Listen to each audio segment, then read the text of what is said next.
Let's get it, 580 Sports Talk coming at you on a Monday. Hi, hello, how the heck are you? Welcome back from the weekend. We're delighted to be with you on a postcard perfect late summer day in the capital city of Kansas on 580 Sports Talk on 580 WIBW, FM 104.9, online at 580WIBW.com, and in living color on our video stream, which you can catch on Facebook at WIBW News and on our YouTube channel, 580 Sports Talk. Dan Lucero, Brendan Dworzynski, Spencer Dupuis going to be with you for 2.5 hours today. We're off early for Royals baseball in the Bronx against the New York Yankees. And, man, we are glad to be with you. What a weekend of sports it was.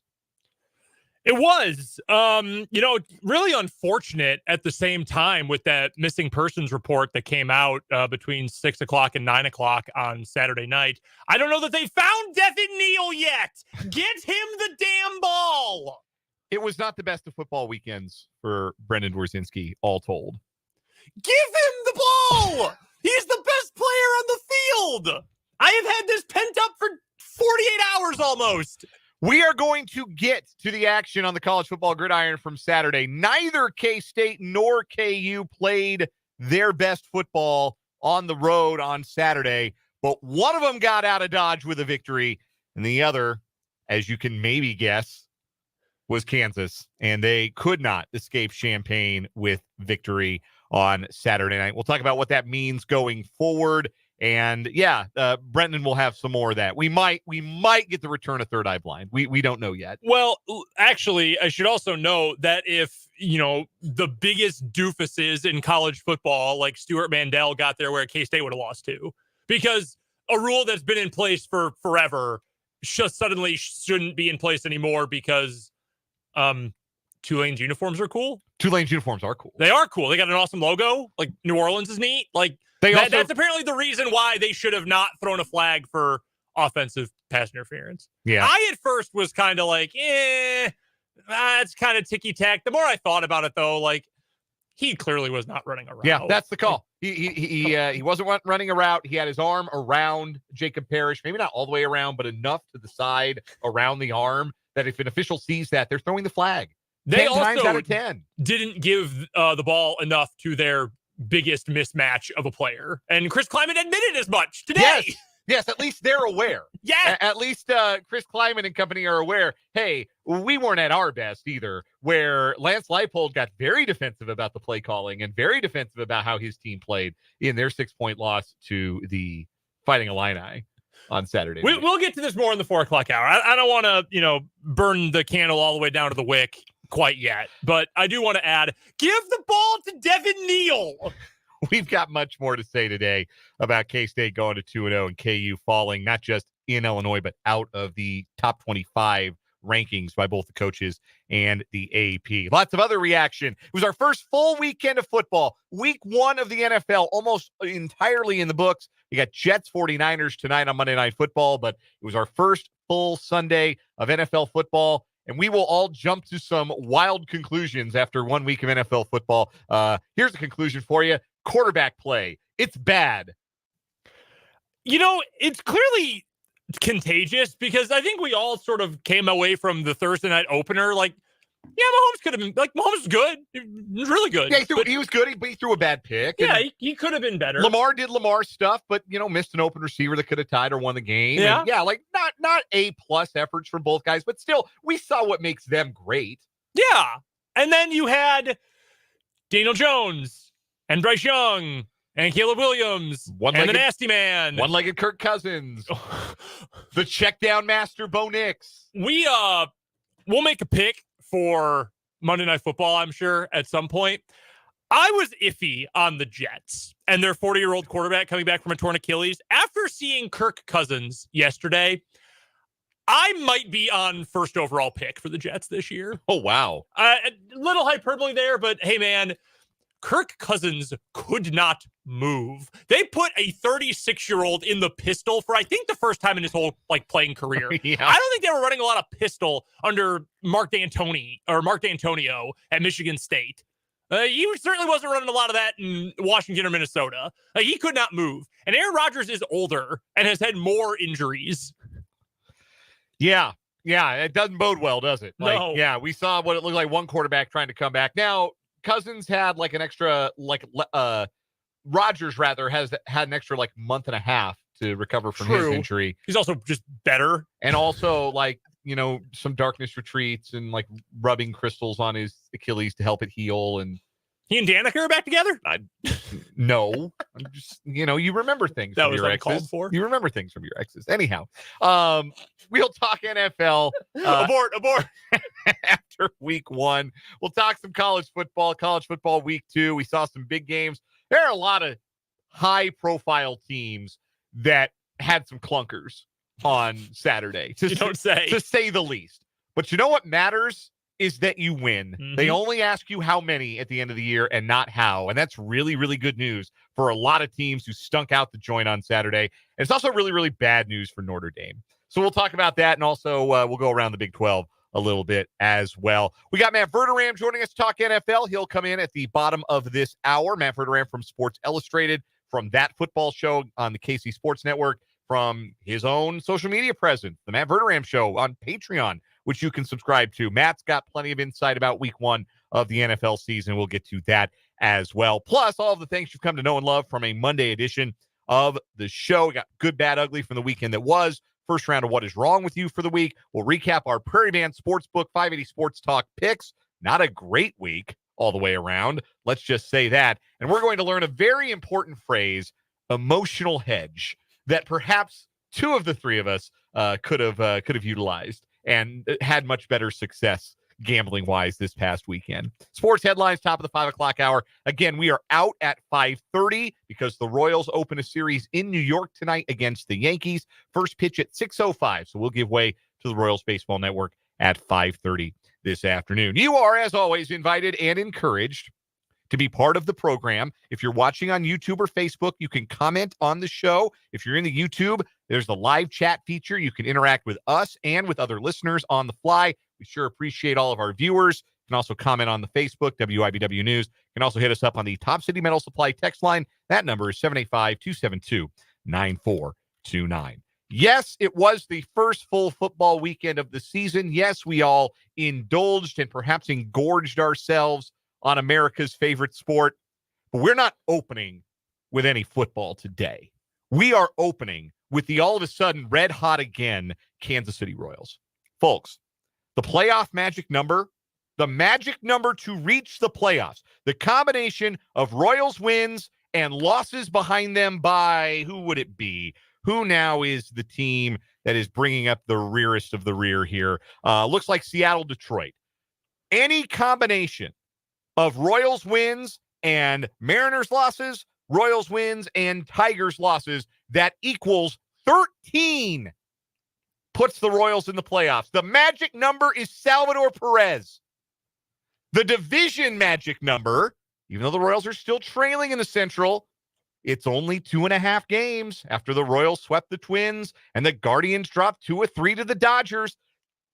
The division magic number, the number of Royals wins and Guardians losses that would give the Royals a Central title, is Tommy Pham, or Dennis Leonard if you're old school, or 22 if you just rather me say the number out loud. And the division is absolutely Taylor Swift if you're new to sports. There you go. The division is absolutely back in play for the Royals. They're only 2.5 back with 18 to go. If you recall, when the Royals began this 20-game sequence of games, we called it the Gauntlet. It started with that home series against the Phillies. It included the 8-game road trip, this past 6-game homestand, and these final 3 games on the road against the Yankees. A 20-game sequence that we said would define whether or not the Royals could really win the Central. We thought 8-12 would probably be fine. The worst they could do, they have guaranteed themselves that. They are 8-9 through this sequence after they did something that they've struggled to do all season long and really in all of recent history for the Royals. Take it to the Minnesota Twins. A sweep this weekend. The final of yesterday's game was a 2-0 Royals victory. Maybe you missed it in your NFL revelry, but the Royals scored twice in the 5th inning, once on a sac fly by Garrett Hampson, the other on a perfectly placed infield single by Salvador Perez. He could not have rolled the ball down the third baseline any more perfectly. Very normal thing. Yes. Like, yeah, you talk about how you build an inning for the Royals. It doesn't typically include Garrett Hampson's sac fly and Salvador Perez infield hits. Hey, I will tell you this, though. We have needed the Royals to recreate Vinny Pasquantino in the aggregate, and they got a sacrifice fly. That is recreating him in the aggregate. That's Garrett Hampson picking up the sac fly. I knew I had no chance. As soon as I started into that phrase, I say abort mission. No way I can say sac fly slack 5 times fast, even 1 time apparently. But that's what Garrett Hampson picked up, the sac fly slack from Vinny Pasquantino there in that 5th inning. It was all the Royals would need because Michael Wacha was awesome for 7 innings. Another stellar start for the veteran. Career win number 100 for Wacha. Congratulations to him. Feels low. I would have figured he had more. Yeah, he's been around for a while, but he's had a lot of like incomplete seasons. True. If you remember, Wacha had a lot of injuries through his late 20s, and really only since entering his 30s has he become like a reliably healthy starting pitcher. But you talk about consistency. His last 3 seasons now, 23 starts, 11-2, 3.32 ERA with Boston, 14-4 with a 3.22 ERA with 24 starts with San Diego, and now this year so far with the Royals, 12-7 with a 3.34 ERA in 26 starts. Well, what's the phrase you always use whenever we get to the playoff roundup in the summertime and we talk NBA? And you always make the comment that there are 82 game players and there are 16 game players, and the former is guys who are going to. The football equivalent is Dak Prescott. Dak Prescott is a 17-game player in football. In the NBA, it's probably my guy Joel Embiid. Like, he's going to put up numbers and win you a lot of games in the regular season. Who are the guys who are going to get you to a championship once you get to the postseason? And Wacha's been good. I mean, it's not like he's been crap or unplayable during most of the regular season, but you got that guy who's got a lot of postseason experience, a lot of big game experience. You went out and added him to bring that to the table. And when the games mean as much as they mean right now, and when the pressure is as high as it is right now, you want that guy out there to be able to contribute. And he has. He's played his best baseball of the year in the last couple of weeks. It's the exact move you make to try to help your team, a young team, a largely inexperienced team when it comes to the postseason and just playoff runs in general. You bring those guys in to sort of buoy that inexperience. And it's another feather in the cap of JJ Picollo in his quest to be the Major League Baseball Executive of the Year, which, I'm going to be honest with you, anyone else winning it is wrong. Yes, correct. It's wrong at this point. He's been incredible putting this team together. So that's it. The justification of all of these different moves is really the selling point. Like lowering the floor. We talked about it ad nauseum back in March when we were looking ahead to the season, that what the Royals did, they didn't go out and add superstar guys. They have a superstar guy. They didn't need, the front and center guy. They already had him in Bobby Witt Jr. And an ace on the pitching staff. Yes, they already had an ace in Cole Reagans. What they did need to do was raise the floor. The bottom end of the roster, the middle to bottom end of the Royals roster the last handful of years was so bad that if you got competence from guys like 10 through 26 on the roster, then you were going to be a better baseball team. Well, they've gotten above competence from a lot of guys, and Michael Wacha's one that they've definitely gotten above average performance from throughout this season. RD Stu has a question in the YouTube live chat. Welcome, RD, asking about the Royals batting average for the first 3 innings and the last 3 innings in games this season. Relevant because the Royals put together, while perhaps you were watching KU lose in Champaign and maybe not paying attention to the Royals on Saturday night, put together a 4-run rally in the 8th inning on Saturday to steal that one 4-2. RD, I will tell you this. According to Baseball Reference, in the first 3 innings of baseball games this year, the Royals as a team are batting .244 with a .292 on base and a .404 slug. In the final 3 innings of a game, the Royals are batting .260 with a .322 on base and a .408 slug. So not much difference in the slug, batting 16 points higher, making outs. This is important. Making outs way less. Making outs 3% less in those final 3 innings. And that has given them a chance. That is why they are the league leader in comeback victories this season. One of the many reasons that they are the league leaders in comeback victories this year. Pitching was spectacular all weekend. A .67 ERA for the Royals staff as a whole in 27 innings over the weekend. 30 strikeouts and just 2 walks in 27 innings. That was outstanding starting work from Cole Reagans on Friday night. Alec Marsh was plenty solid on Saturday in his start, gave way to Daniel Lynch, the fourth, who was excellent in relief and gave the Royals a chance to make that rally. And again, yesterday, it was Waka for 7 more innings. He's been the guy most reliably to get them through, not just into, but through the 6th and the 7th inning of late, allowing the Royals to use their 2 best relievers to close out the sweep, Chris Bubich in the 8th and Lucas Erceg, who's back in form in the 9th. So Bubich has gotten used a little bit more recently. He is in the position now that he should have been in since he got back to the roster. That's how I feel. I know that's how you feel because you've been banging that drum for a while. Why aren't we using this guy? Where is Chris Bubich? Will someone please go get Chris Bubich? It makes me wonder if they felt like they needed a ramp up period or frankly, just a health test period. He was coming off of Tommy John. That's not an easy thing to come back from. I mean, it's a long time when you can go on rehab assignments and whatnot, but facing dudes at, Northwest Arkansas is not the same as facing a team full of major leaguers that are in a playoff hunt. It is completely different. So the fact that he has been able to stabilize things in the bullpen as well, Erceg has been just so good since coming over in that trade. He's got so much team control. What a deal. Again, JJ Piccolo, executive of the year. It shouldn't even be a discussion at this point, but it puts you in a great spot if you're this Royals team and you're not like, I still am of the belief that you're probably not going to end up taking the division crown, but 2.5 is a lot better than the 5 they were back, 4 days ago or whatever it was? Yeah. It's still out there. I think they're clear of the Twins at this point. They've given themselves a chance. Yeah, they're 2.5 ahead of Minnesota. Now, the next few days, the schedule lightens up for both Cleveland and Minnesota. I believe Cleveland is playing the White Sox in their next 3 games. So that's those. Is every team playing the White Sox the rest of the way except the Royals? The damn Tigers get to play them at least once. At least those games are in Chicago. Tough place to go play the South Side. You know that. When the South Side stands up, you never know what can happen. The Twins get 3 home games against the Angels, who are not a particularly good baseball team either. So the Royals are going to have to bow up here. If they really want to stay in this race, they're going to have a better showing against the Yankees than they did back in June at Kauffman Stadium when they lost 3 out of 4 games and only won the 4th on a 9th inning rally and a game-winning hit by Miguel Garcia. But did you know, Brendan, that since the conclusion of that series, when the Yankees left town in mid-June, they were 49-22. They had the best record in baseball. Would you believe that since that series, they have not only not had the best record in baseball, they have had the worst record in the American League East.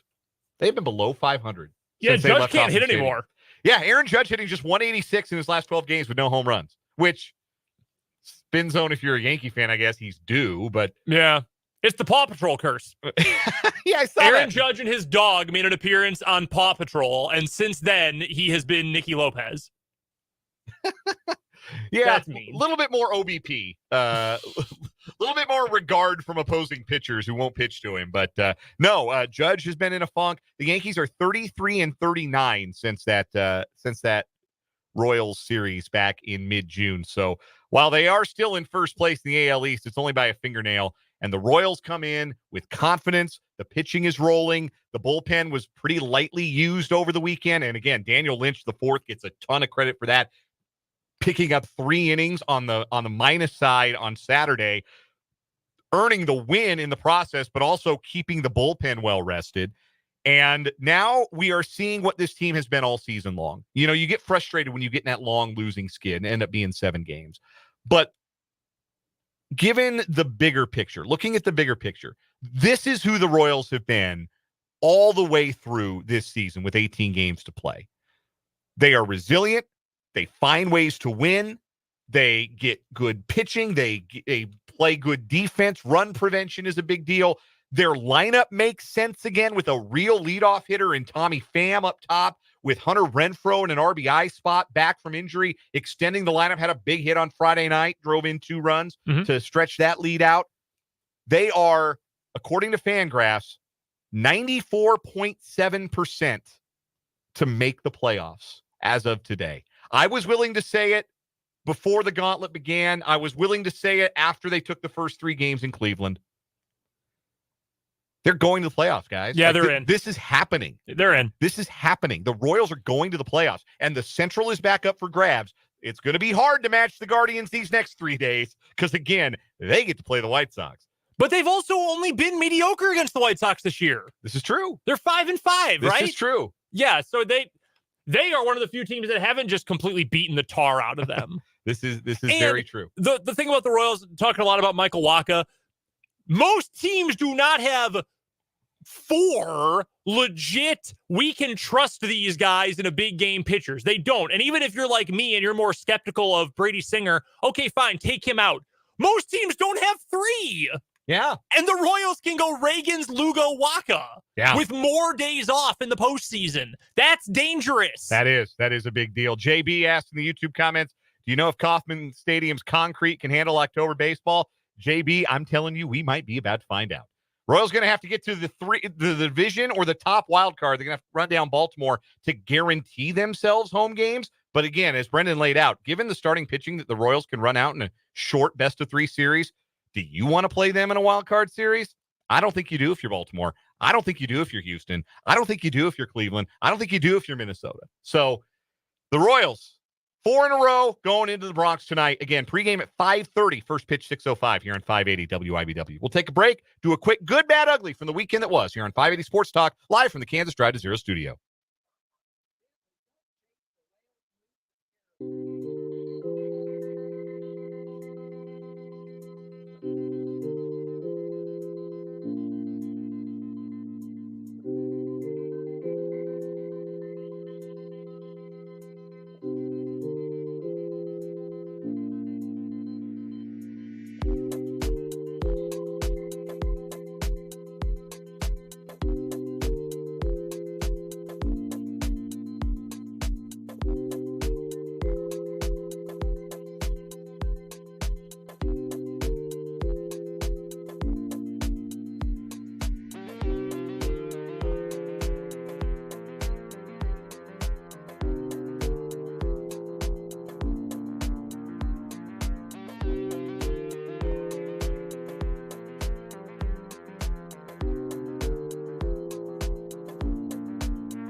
to do a lot more football talk on today's show, including Matt Verderame, our NFL insider, joining us in just a little bit. But first, good, bad, ugly from the weekend. Brendan, start with your good. Two quick hitters for my good, both from back home for me. One, the Chicago Cubs inducted two of the greatest players of my lifetime in franchise history into their team Hall of Fame this weekend. Aramis Ramirez, who was great, very underrated for his time in Chicago, and my guy Kerry Wood, just the best. I love Kerry Wood.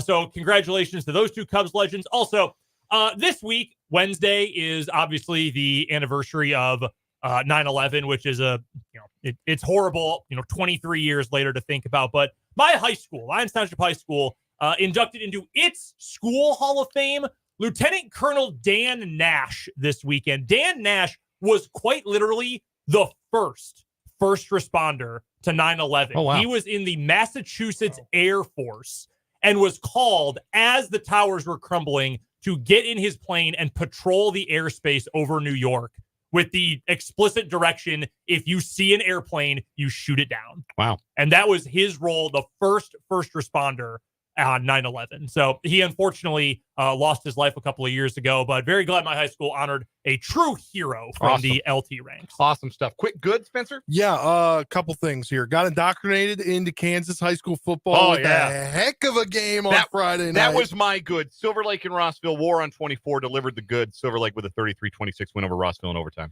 And my other one is I got to see my cousin yesterday. I hadn't seen him in a very long time, and then going to get some barbecue after the show with him, too. Nice. Very cool. How about a bad?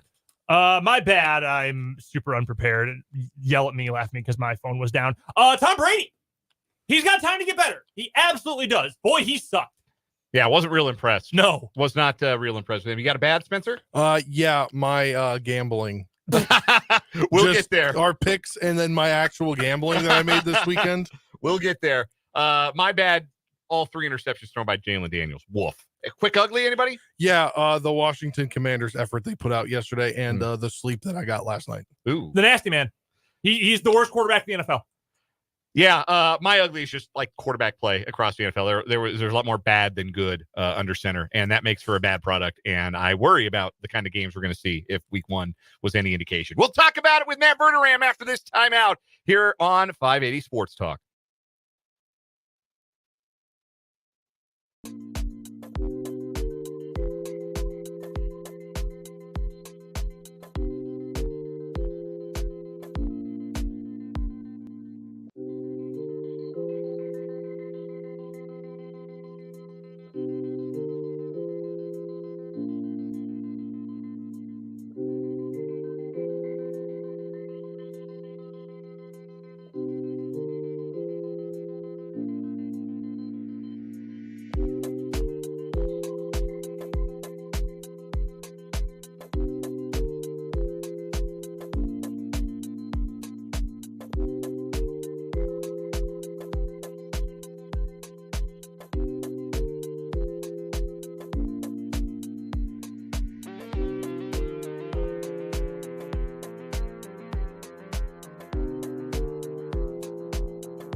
Joining us on the Filling Place Wine and Spirits Hotline is Matt Verderame, staff writer for the National Football League for Sports Illustrated, SI.com. You can also catch him on That Football Show on KCSN and the Matt Verderame Show, his very own Patreon. Subscribe to get his outstanding insider insights into the NFL. Joins us every Monday at this time on 580 Sports Talk. And Matt, week number 1 just about in the books. We're going to start with taking a look back at the first game of the season, Chiefs-Ravens on Thursday night. What was the best thing, most encouraging thing you saw from the Chiefs in that game? Drops in the red zone. They had a couple of holding penalties in the red zone that probably turned 7s into 3s. But even without Hollywood Brown, who I think is going to be a meaningful addition, it was so evident how much better they are on offense. I was there in the press box that night. They were moving the ball against a good Ravens team pretty much at will. I mean, they were getting chunk plays.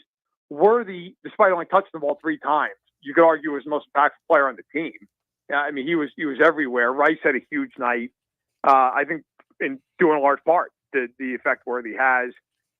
They are just now like you're gonna. I think have to get to a point defensively with them where you back up. You just back up and you let them go wild underneath with Rice, with Kelsey. And you live with these short plays, you live with the run, and you try to hold them down the red zone. I thought the Chiefs offensively, even with a few miscues, they showed you everything you could have wanted. If any other quarterback without Lamar Jackson's running ability was playing for Baltimore in that game, I felt like it would have been even more lopsided. I think the scrambling ability of Jackson was the only thing that kept the Ravens offense from being even functional, because it felt like to me, and I'm curious your opinion, it felt like to me that the Chiefs off defensive line against that new look patchwork Ravens offensive line was as big a mismatch as we thought it was going to be on paper. Yeah, no, it was. I mean, I was there, and if you've ever looked at the press box at Arrowhead, you got an all 22 view. You're up there. Oh yeah. Look, I mean, it was very obvious. We were all talking about it throughout the press box and throughout the game. Like, the Ravens can't get open. I mean, there's just nowhere to go with football. I mean, Jackson, I saw some criticism after the game. Some people like, well, he's taking off and he's running and he's got to stick in the pocket. Why? So he get sacked? I mean, he's under pressure. There's nowhere to go with football. I totally agree. Like, if that's Burrow with his lack of mobility, he's probably sacked 6-7 times. I don't know what Jackson was supposed to do. Now, you could sit there and say, hey, at the end of the game, he's got to play better. Fine, he does. He's got to hit Flowers. He's wide open. But Jackson was the only reason that game wasn't a 17-point game. Like, the Chiefs, I thought, really, other than the first drive where Baltimore went down, they ran, they scored, I thought the Chiefs dominated for about the next 40 minutes. I mean, they really did. Kudos to Baltimore for hanging in there and making it very, very, very close at the end. But I think for the Chiefs, you walk out of that game feeling like, okay, that's a pretty good start to things, and certainly it's a big win. Let's turn our attention to their week 2 opponent, who suffered one of the more head-scratching week 1 losses yesterday, the Cincinnati Bengals. No T. Higgins, limited Jamar Chase. They lose 16-10 to New England. And on the one hand, because of those factors and because of they had 3 turnovers and a couple of them were pretty weird, I don't want to overreact too much, but still, they were 8-point favorites in that game. New England doesn't project to be very good. What was the most concerning about Cincinnati's performance, and do they have time to get that cleaned up before they take on the Chiefs on Sunday? It's going to be a challenge. I mean, we'll have to wait and see with T. Higgins. Adam Schefter said on Pat McAfee's show that he doesn't expect Higgins to play this week. And if he doesn't play this week, the Chiefs is just going to put McDuffie on Chase. And they're going to basically say, hey, we're singling up everybody else. Go for it. Try and beat us. But the Bengals, I think there are some things that are overblown. I think there are some real concerns. Like, so to your point, turnovers, look, yes, I don't think they're going to do that every week. I think they'll straighten out some things defensively. They missed a lot of tackles, although that was also a huge problem for them last year, so maybe it's more of a trend. The thing I'd be concerned about the most is I went back and I looked at Burrow's passing chart. He threw 6 passes all day over 10 yards in the air. I mean, and it wasn't a time thing. They blocked well. It was not like he had to get rid of it, dump it off. He kept flexing his wrist all throughout the game. And you wonder, can he throw the ball deep? Can he threaten you deep? Is this one of these things where he's still hurt? Like the Chiefs are 6-point favorites in the game. I think they should be. Like the Chiefs should win the game. They're better, and if Higgins doesn't play, the Bengals really have one guy on offense, and that's it. Like this isn't when they had Boyd and Mixon. It's just a different football. Matt Verderame is our guest. He joins us every Monday at this time to chat all about the National Football League via the Fleming Place Wine and Spirits hotline. You can find Matt's work at SI.com and in Sports Illustrated, also the Matt Verderame Show on Patreon, and that football show at the KC Sports Network. And I want to build on that point, Matt, about Joe Burrow and constantly flexing his wrist. We have talked, you and our crew, about hey, maybe Joe Burrow, we shouldn't jump on right away because he's coming back from the severe injury. And same for Aaron Rodgers, who plays tonight, and same for Kirk Cousins, who was not good at all yesterday. The dude could not move. It was like he was standing in cement. It was kind of unbelievable. I don't think he's ever played from the pistol before, and he did it for 26 snaps yesterday. Like, did we as a football-consuming public just kind of gloss over the fact that these dudes all had severe injuries a little bit too much? Yeah.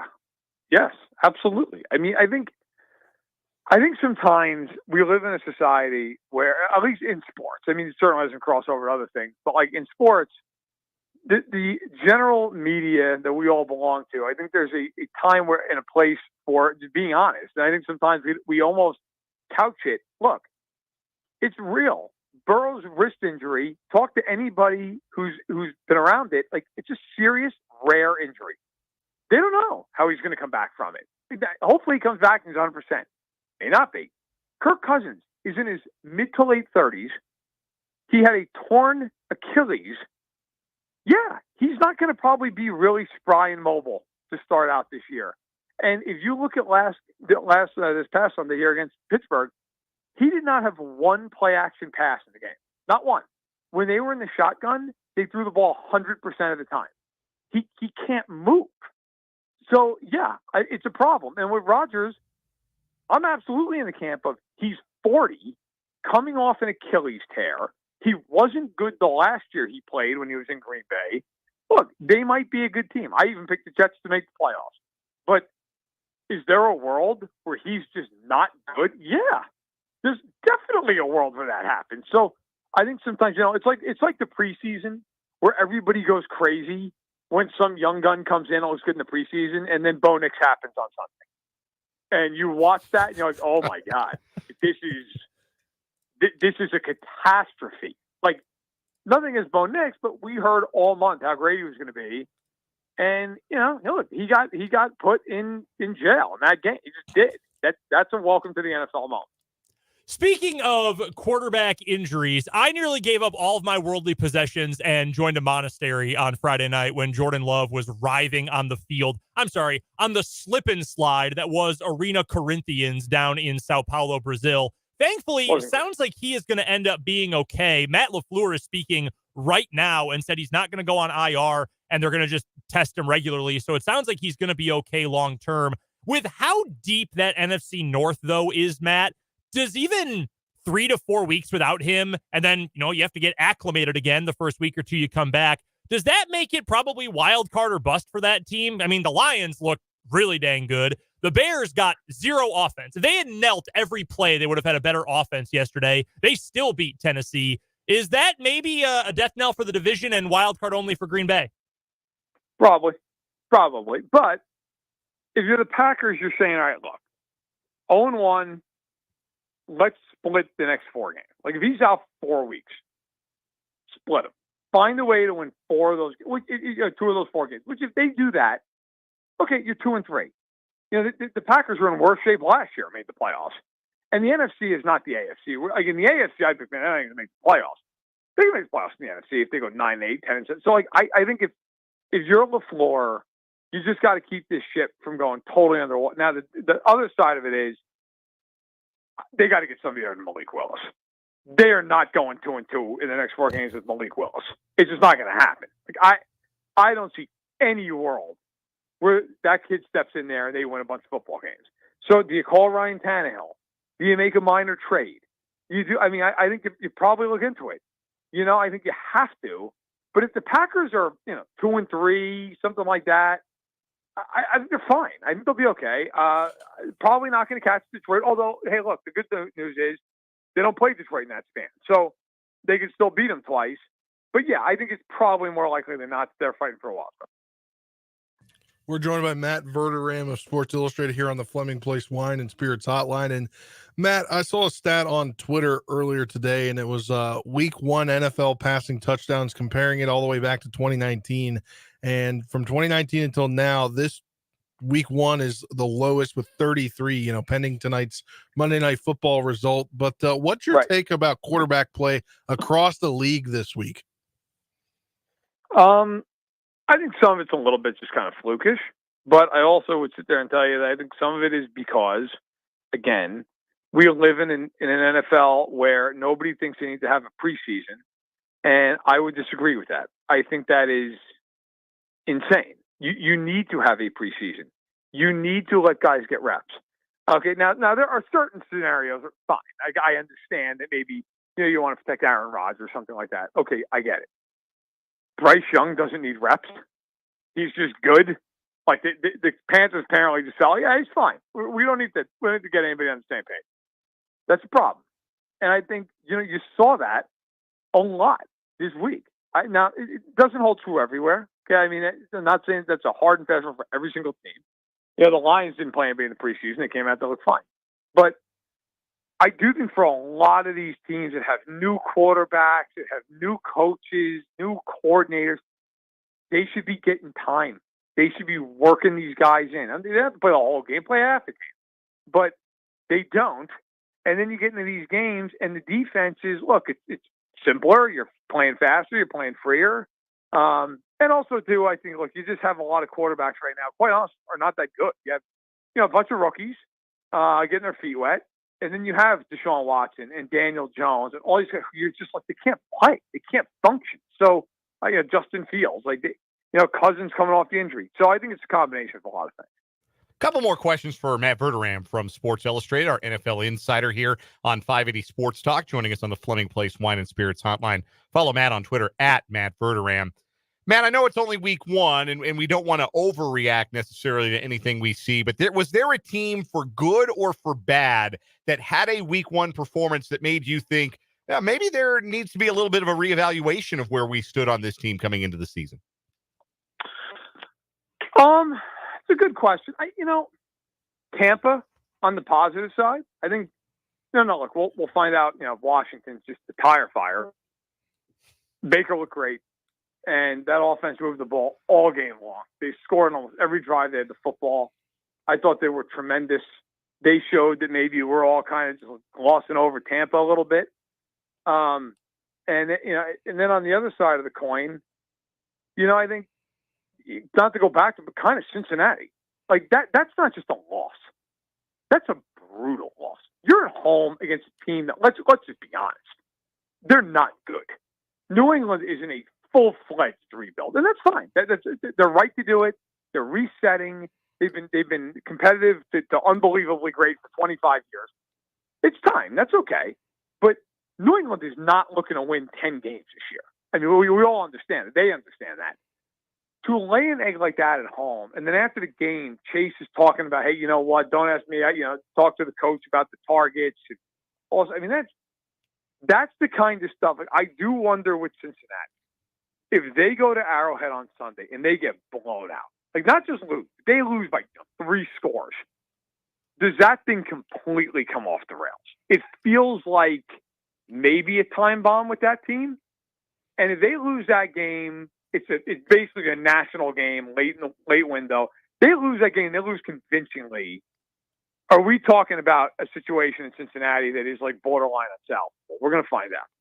And last thing, Matt, Monday Night Football wraps up week number 1 tonight. The Jets and the 49ers. Obviously, all eyes will be on Aaron Rodgers as he plays his first game since last season's opener.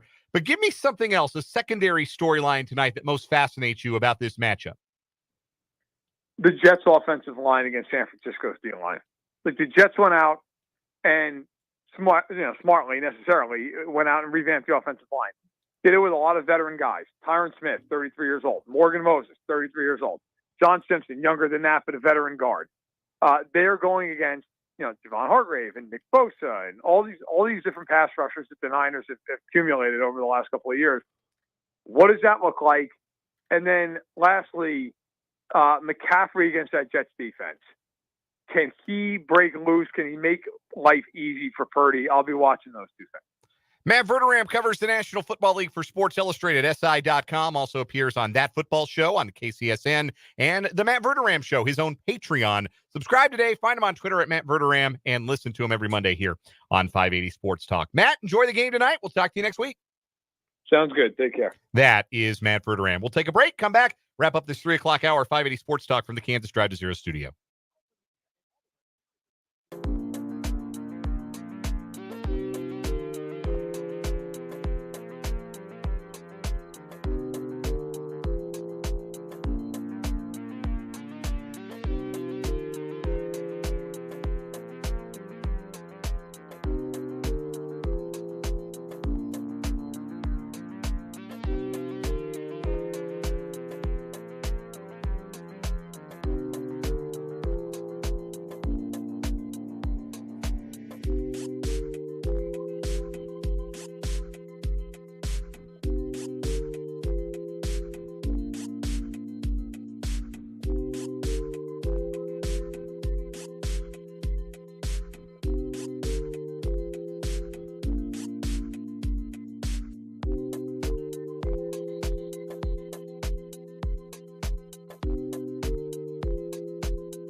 .356 on 580 Sports Talk.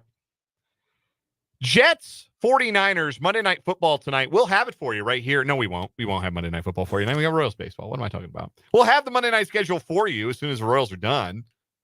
Yeah. Right here. We had Which Sunday night might be a football little later than we It might be. had anticipated even a couple weeks ago after we had thought it was going to be later before. It'll be on TV tonight, ESPN. Yeah. Who you guys taking? Straight up. 49ers. 49ers, yeah. Yeah. Again, back to what Matt said. We just don't know what a 40-year-old Aaron Rodgers coming off an Achilles is going to be able to do. This is entirely true. If you have not entered Prairie Band Sportsbook's free NFL Survivor Pool for your chance to win up to $25,000, well, you should. prairieband.chalklinegames.com/games/survivor. Enter now. You're obviously down to just one game you get to pick. But here's the good news, folks. A lot of people are out of Survivor Pools because a lot of people pick the Cincinnati Bengals. And by a lot of people, we also mean Spencer and Brendan in the show's Survivor This is why we do a mulligan, because we're not killing off content in 1 week. I just wish I would have not done the one for on my other one that I pay into. Like I would have selected one team for one and one for another. But my dad had the Bengals in his Survivor Pool too. And he said he just should have taken that $20 and lit it on fire. So there's that. Prairieband.chalklinegames. That's what a Steelers fan gets for picking a Bengals team. Right. Prairieband.chalklinegames.com/games/survivor. You have until kickoff tonight to get entered to win up to $25,000. We'll talk KU and K-State, the rest of the weekend that was in college and pro football, and what is wrong with you coming up in the next hour as well. 580 Sports Talk.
Let's get it. Hour number 2, 580 Sports Talk, coming at you on this Monday afternoon. Great to be with you.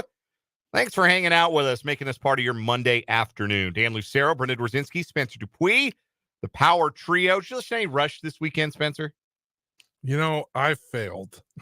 I had a lot to do this weekend. You had a long drive to Hutchinson. You could have plugged in the Spirit of Radio. You weren't in control of the aux, I understand. I was not in the aux control. I was just living in the passenger seat and listening. So we still got to get you up on the Power Trio from Canada.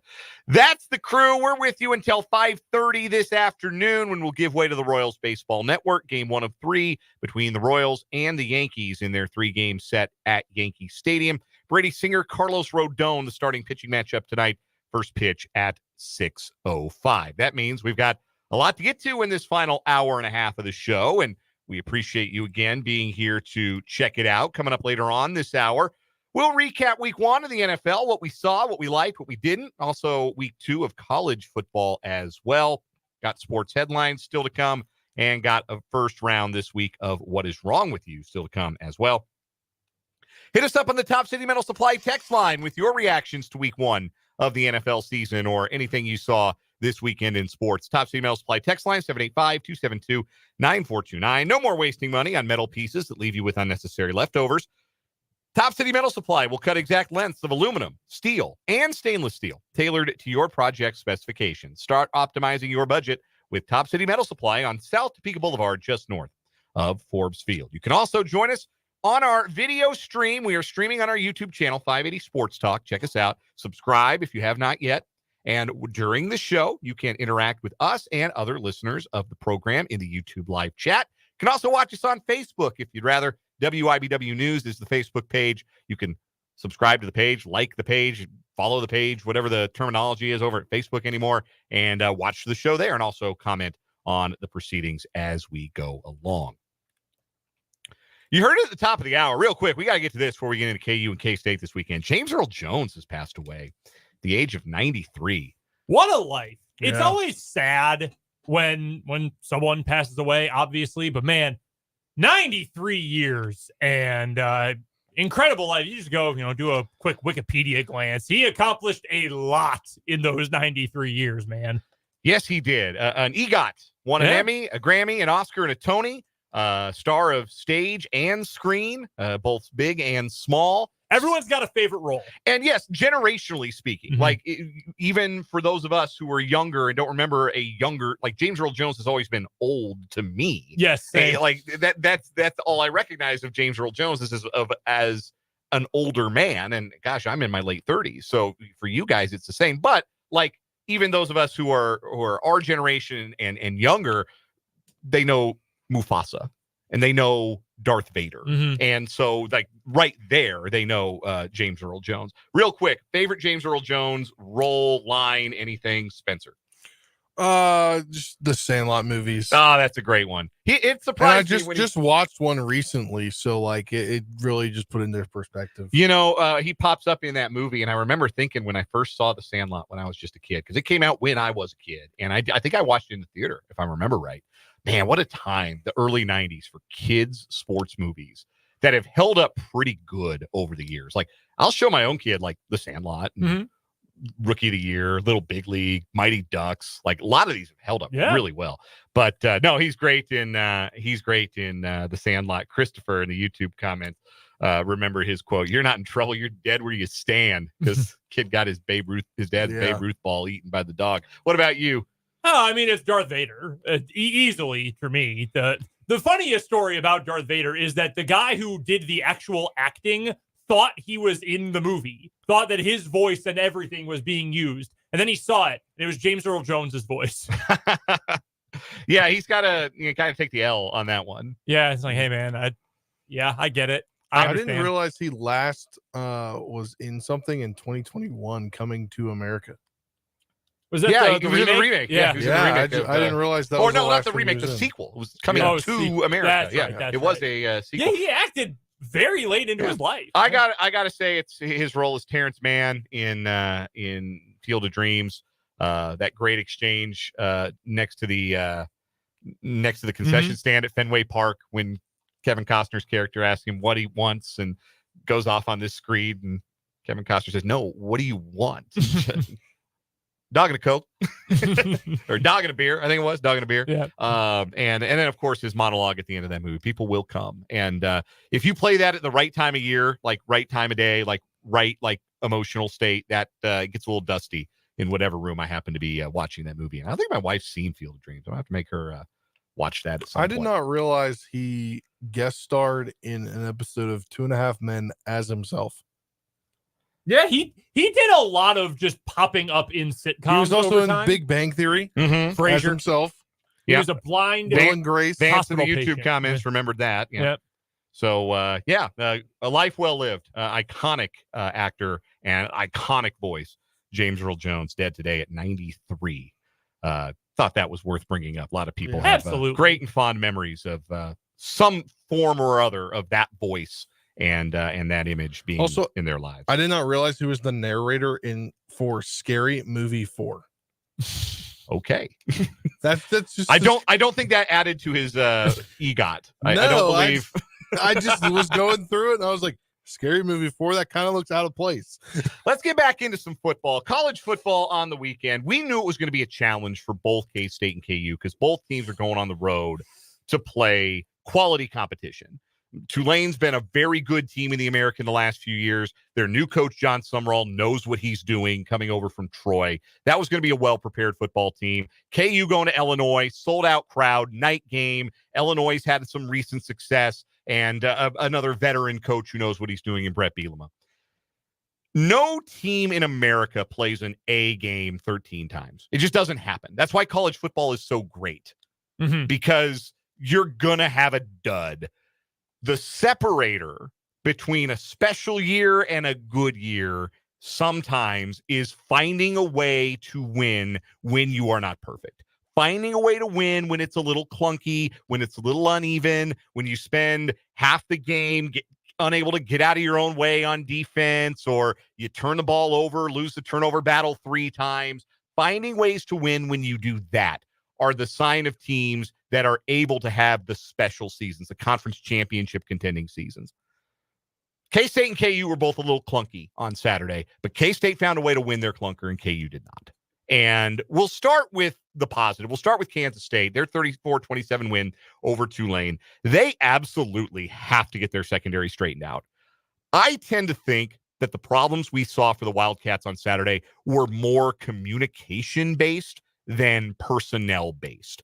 I don't think that it's, well, Jordan Riley and Marquise Siegel and BJ Payne can't play. I think it's they didn't know what they were supposed to be doing or weren't doing the right things on certain plays. And that's the kind of thing that's a lot more likely to get fixed than, boy, they just don't have a dude back there. Like, they don't have anybody who can keep up. That was not how I felt watching Tulane's redshirt freshman quarterback, and their wide receivers just run butt naked open through the secondary. That wasn't K-State can't keep up. That was, what is Jordan Riley doing on this given play? Why is he in man when everyone else is in zone? Why is VJ Payne in zone when everyone else is in man? Why does this keep happening? That's the kind of thing. And I've said in the past, I said it going into this season, one of the reasons I was really optimistic about this K-State defense is typically they communicate really well. Typically they're in the right place. Typically they're fundamentally sound in that way. They were not yesterday, and it very nearly cost them. But I don't think that has to be a long-term bugaboo for this K-State team. I'm less worried about it being one because I think it was the kind of thing, communication, just knowing what you're supposed to be doing on a given play. That's the kind of thing I think you can clean up easier than you can clean up just not having good enough players. Yeah, I would agree with that. I'm still not 100% sold on the talent level in the second. Like, I'm not going to come out and say, like, oh, yeah, these guys are bums. But I don't think gosh, Ty Zimmerman is walking through that door, or Echo Boydo is walking through that door. Like, no, although, funny enough, a former Kansas State safety had a really good game in his primetime performance on Saturday. Kobe Savage was everywhere for Oregon. And I know K-State didn't push him out the door. That was other factors that led to Kobe Savage thinking, I'm going to go elsewhere. Like, he was awesome. So I don't think this is going to be the greatest secondary in K-State history. I do agree with you. I'm a little iffy on some of the talent level. I just don't think you're going to hit a talent ceiling like you have over the last couple of years, or, even 2 years ago, that secondary and the way they played at the end of the season when K-State won the Big 12. I mean, they were just playing out of their minds. They were incredible at the end of the year.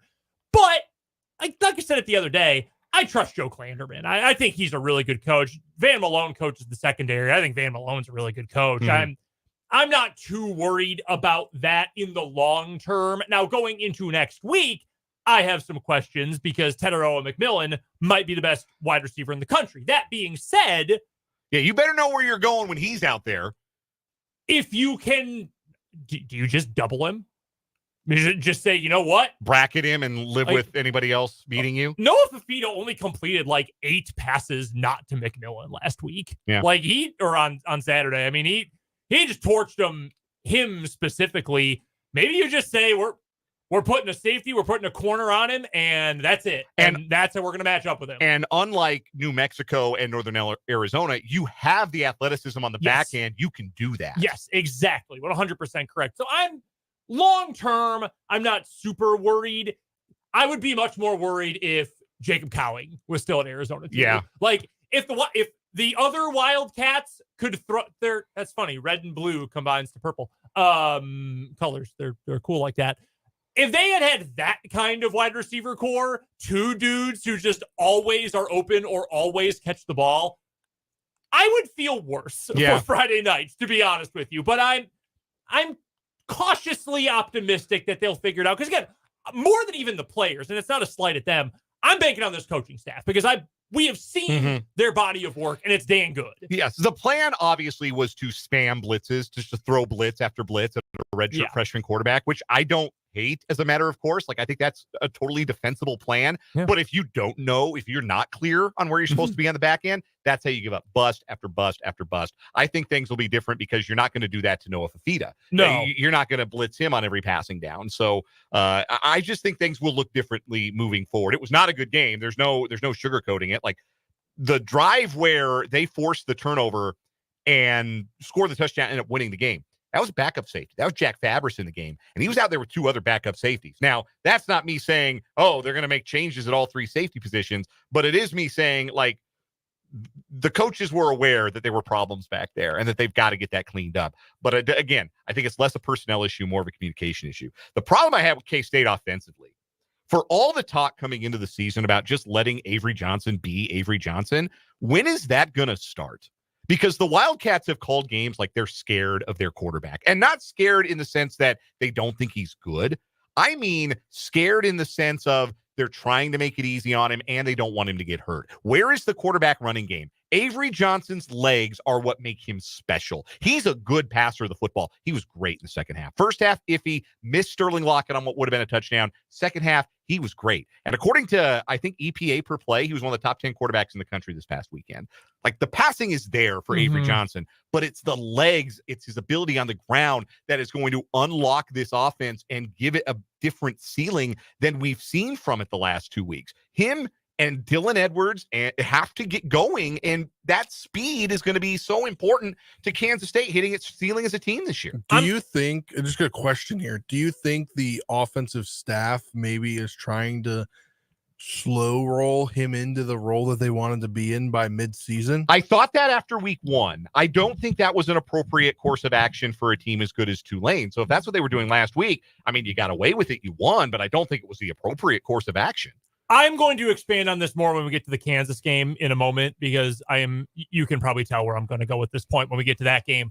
But I think coaches, especially in college, have gotten too cautious with that kind of thing. That was a big thing with Josh Allen the last 2 seasons in Buffalo, that, hey, we don't want him running as much because he's going to get banged up and be sore. And even though he can withstand those hits, we A, don't want to risk injury, and B, he is everything to this offense. We need him to be great all the time. So let's run him intentionally a little bit less to try to preserve some freshness as the year goes on. I think too many teams, and especially, again, college teams, have steered into that. Let's keep them fresh for later. I understand this was a non-conference game. I understand you have more talent and I think are better coached, even though I like John Sumrall a lot. And I think I hope everyone who watched that game comes away from it thinking highly of John Sumrall. Mm-hmm. Like, that's a brand new Tulane team. Yeah, and that guy knows what he's doing. Yeah, he's a stud of a coach. He'll be in the Power Four within the next 2 or 3 years. I'm certain of it. But I understand the desire to say, well, let's not unleash too much. Let's make sure his legs are good to go for Arizona, which is one of the biggest non-conference games that anyone's going to play all year, and for Big 12 play when we really are going to set ourselves up for a playoff run. Because if we win the conference, doesn't matter if we go 0-3 in the non-con. We win the Big 12, we're in, who cares? So I can understand it to a degree, but man, the K-State coaching staff has done a great job over time of putting players in the best position for them to succeed with their given talents, finding ways early in DJ Giddens' career to get him in the mix, bring him along, use him as a counterpunch to Deuce Vaughn. Now he is the guy. Today, speaking to the media, Chris Kleiman talking about Dylan Edwards. Hey, we need to get him the ball a little bit more. And you can see in the first 2 weeks, look at all the different things he can do. Get him in space. It doesn't have to be deep. You can do anything with him. Just get him in space, get him the ball. It's going to work. Various different kinds of wide receivers. Ben Sinnott. You can name any of these guys. They found a great way to use those skill sets. I think that needs to apply to your quarterback as well. And I'm not going to go as far as to say, I know a lot of KU fans are doing they're scared to let Avery throw thing. Look, man, I would love to see him just grip it and rip it a little bit more. Like the touchdown to DJ Giddens, the wheel route. Yeah. It was a really good throw. He also was throwing into a 12-yard of cushion window. That was not the play call, by the way. That was supposed to be a swing pass. It was improvised on the fly. And for Avery to trust the line that it would hold up on a play that was supposed to be quicker developing, and for Giddens to trust that he would have time to get down the field and that Avery would know to look for him. I mean, that says a lot about how high level a player Avery can be. And I guess that feeds into the point I'm trying to make. And I know he's young. He's now only he just crossed 100 career passing attempts. I mean, he's so young and still very inexperienced, has all sorts of God-given talent. I do want to see a little bit more grip it and rip it with him because I think he can do it. And that's next. And I hope we see that on Friday. Shifting gears to Kansas, they lose 23-17 in Champaign, and they had to be kicking themselves all the way back on the flight to the Sunflower State because, look, they win if they don't turn it over 3 times. 3 really bad picks from Jalen Daniels. I think they even win the game if they recover that muffed punt. If that muffed punt doesn't get a horrible bounce into the end zone, if that just bounces like straight up, checks up, KU recovers it, they're up 4 at that point. I think they go on and win the game no problem if they recover that muff punt instead of it turning into not only a touchback, but better field position for Illinois than it would have been if they fielded the punt cleanly. There was some Murphy's Law to that particular part of the game. But I certainly argue that the bigger problem, and I know you're going to argue it as well, Brendan, was that if KU had just stuck to the running game that Illinois obviously had no answer for, I don't think they have any sweat in that game whatsoever. For Devin Neal to only carry the ball 14 times in a single game, that's fine if you're playing Lindenwood and you're up 41-0 at halftime. If you're playing a real team and Devin Neal only touches the ball 14 times and it's not a game where you're like down 21-0 3 minutes in, what happened? How does that happen? I don't know. 7.2 yards a carry. He has touched the ball 22 times across 2 games. He should be fresh. I know the first one was Lindenwood, but man, 7.2 yards carry. He didn't even have a target, let alone a reception. Honestly, that's mind-numbing. Get him the ball. And again, the point I just made about coaching staffs in the NFL and in college, and we want to save them for later in the year. This is a later in the year game. I hate to bring, and I know I'm trying not to incite too many of my friends who are diehard KU fans here, but I want to be honest. The University of Kansas football team is not going to get the benefit of the doubt for the college football playoff. Like if it's KU or a similar-ish SEC team, here are the number of times out of 100 KU will get the benefit of the doubt. None. Never. Zero. Zilch. Never. I think that applies to every Big 12 team. Frankly. I agree. But especially like if you're getting Ole Miss is probably going to get it anyway. They're really good. But like Ole Miss or KU, who's going to get the nod? They're not even having a discussion. They're saying, okay, Ole Miss next. Like That's not happening. This game, if you want to get there, means a lot. If you are trying to be team 8 through 12 into the playoff, you would have liked to have won this game. It's still on the table. Obviously, you win the Big 12, you're in. You go 11-1 in the Big 12, you're probably getting in. I also don't think KU's probably going 11-1 overall. It's a tough league. You got to play K-State again. That Iowa State game is going to be tough. A lot of people think West Virginia, although I think that'll be a win. But beside the point, use him. Like, who cares if he's fresh for the stretch run if you're 3 games out of the running for the conference, or if you're not in playoff position? That is what's frustrating to me. Jalen Daniels was bad. One-off or longer-term concern with Jalen? So it's a really good question that I think we need the UNLV game as another data point for, because Linden, you can't use Lindenwood for anything. When the game started, I thought the fact that they were running Jalen Daniels so much was a good sign about his health. I agree. I am right there with you. It seemed to me, and maybe I need to go back and watch some old film.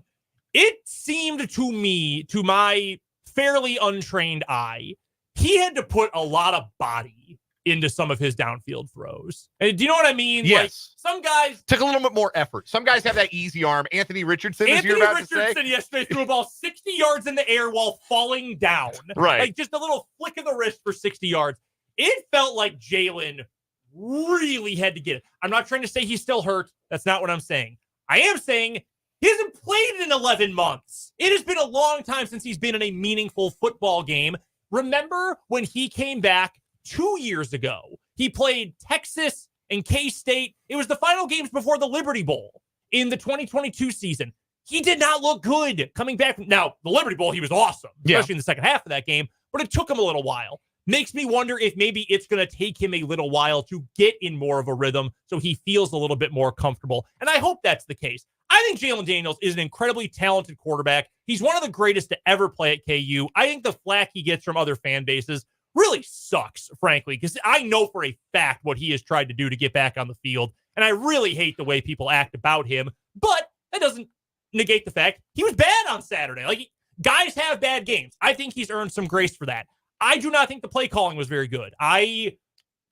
Jeff Grimes and Andy Kotelnicki, similar concepts in certain areas, but Grimes likes to do a lot more horizontal stuff. We haven't seen a lot of the jet sweep action yet, but I know that's part of his arsenal.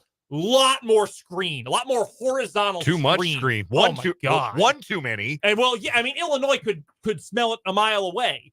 Like the fields from the South Farms in Champaign. You can smell that from Tuscola.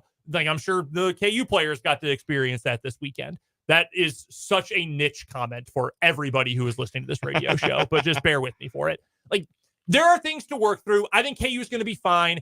The spin zone here, I put this on Twitter after the game. You lost by 1 score on the road at a Power 4 team looking for revenge when you had 4 turnovers and you lost by 1 score. And you played, I hope, one of the worst games you will play all season. Everything is still on the table for this KU team. Absolutely. But you've got to look inward and realize Jalen's got to be better.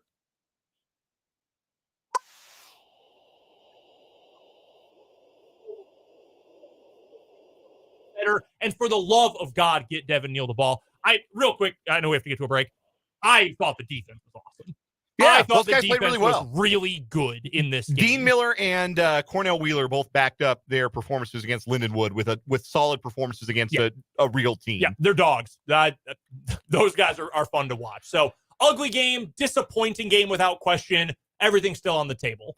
KU and K-State have short weeks, both at home on Friday night. Kansas against UNLV, currently a 7.5-point favorite at Prairie Band Sportsbook. K-State, 6.5-point favorite against Arizona. Again, that is not a conference game. Don't ask. It's just college football in 2024. This happened with Baylor and Utah this past week. Day. Also not a conference game. We're going to take a break here. What is wrong with you? Coming up next from the Kansas Drive to Zero studio. This is 580 Sports Talk.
What is wrong with you, John? I just saw Jeffrey in the YouTube comments says we're overdue for a good poop story. It has been a while. Yeah. What's your favorite? What's your favorite poop story? Oh, the mad pooper, the jogger who was just dropping deuces in people's driveways. I think it was Colorado Springs.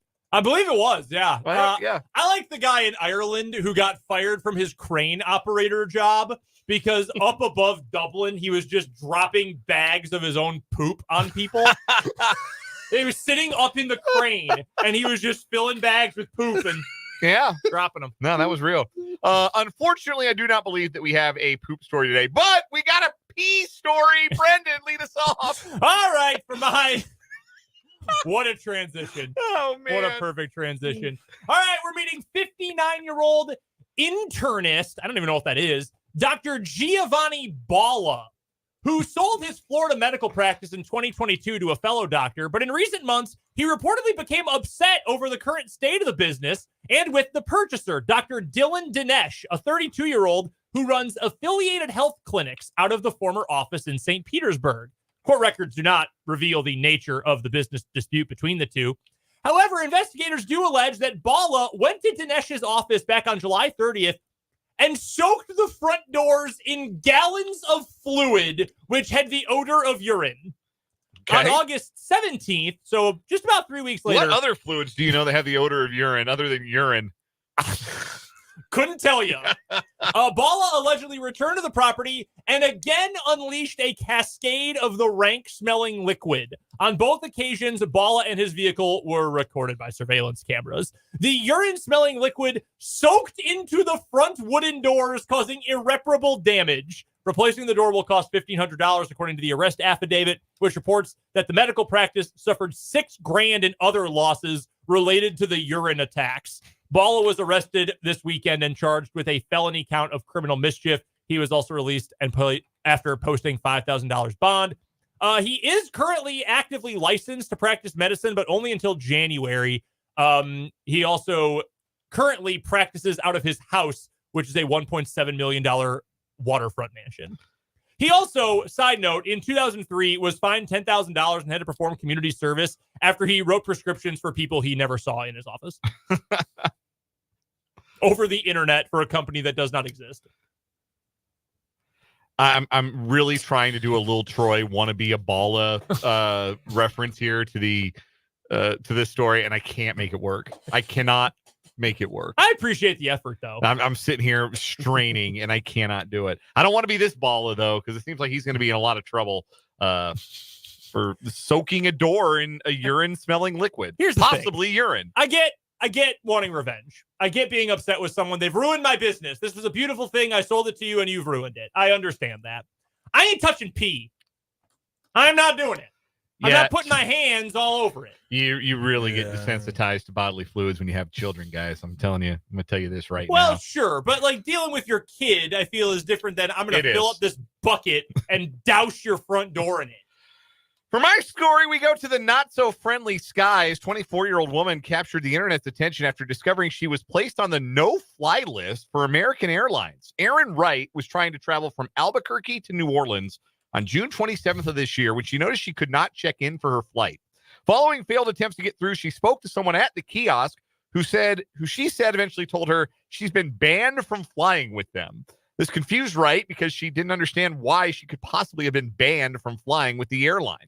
At the time, she asked staff at the kiosk for an explanation, but they weren't able to provide any information. So she spent $1,000 on another flight instead, on top of the $400 spent on the ticket she had originally purchased.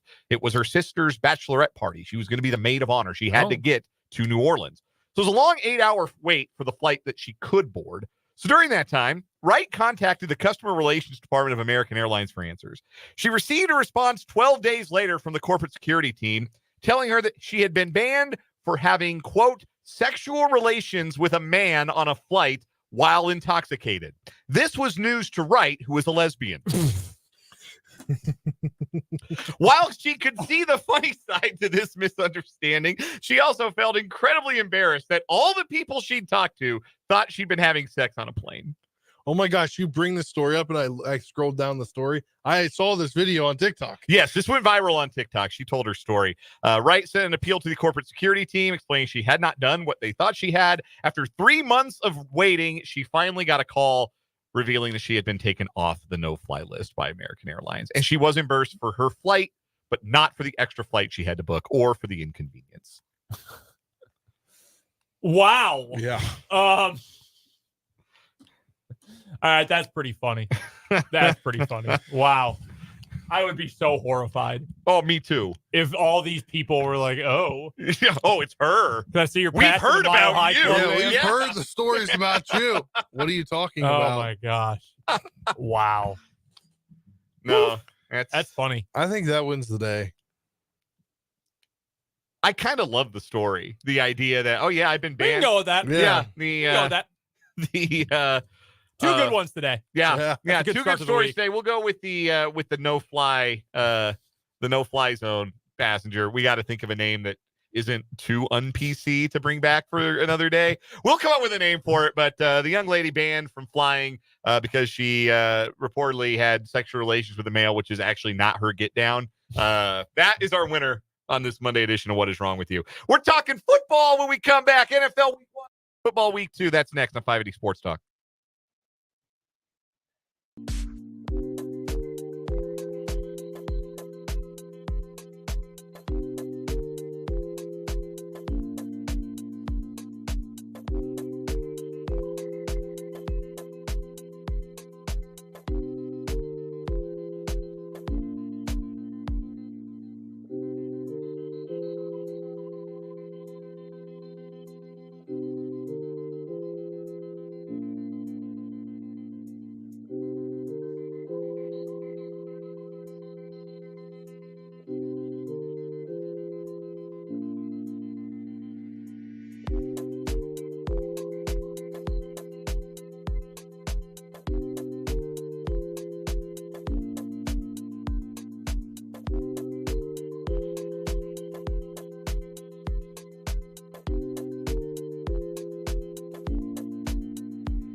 .442 on 580 Sports Talk.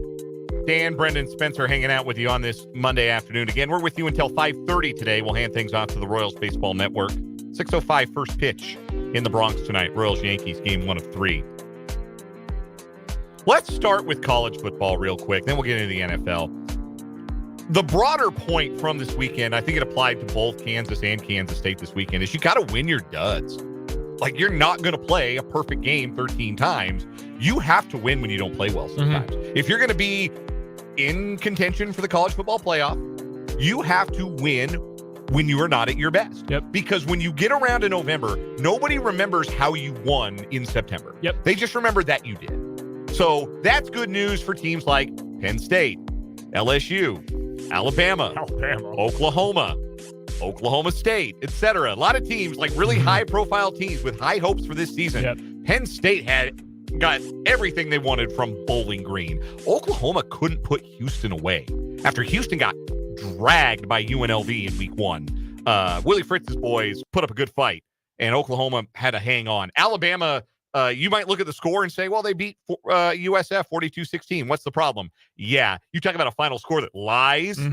Oklahoma State, maybe the least deserving winner of the entire weekend. They had no business beating Arkansas. Absolutely none. What was regarding that Alabama game? Oh, man, I wish I remembered who tweeted this. It was something like, this score is the equivalent of flossing and brushing your teeth 6 times before a dentist appointment, because Alabama scored 28 points in the fourth quarter.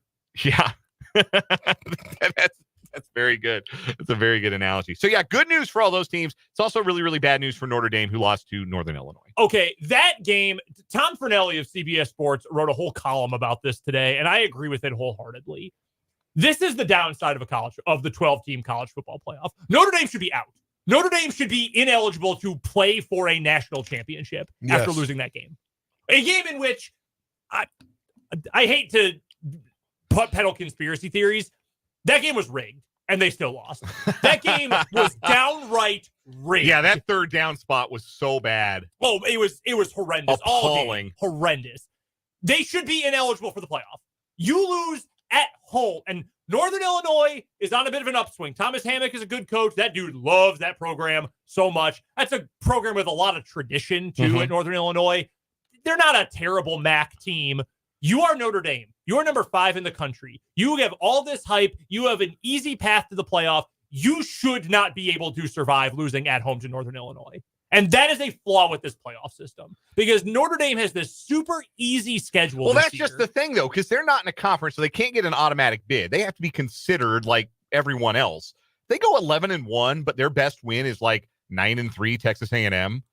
If they're even that good, or like 10-2 USC, but they don't have any other good wins. Why should they get in over a 10-2 SEC or Big Ten or ACC or Big 12 team? Like, why should they?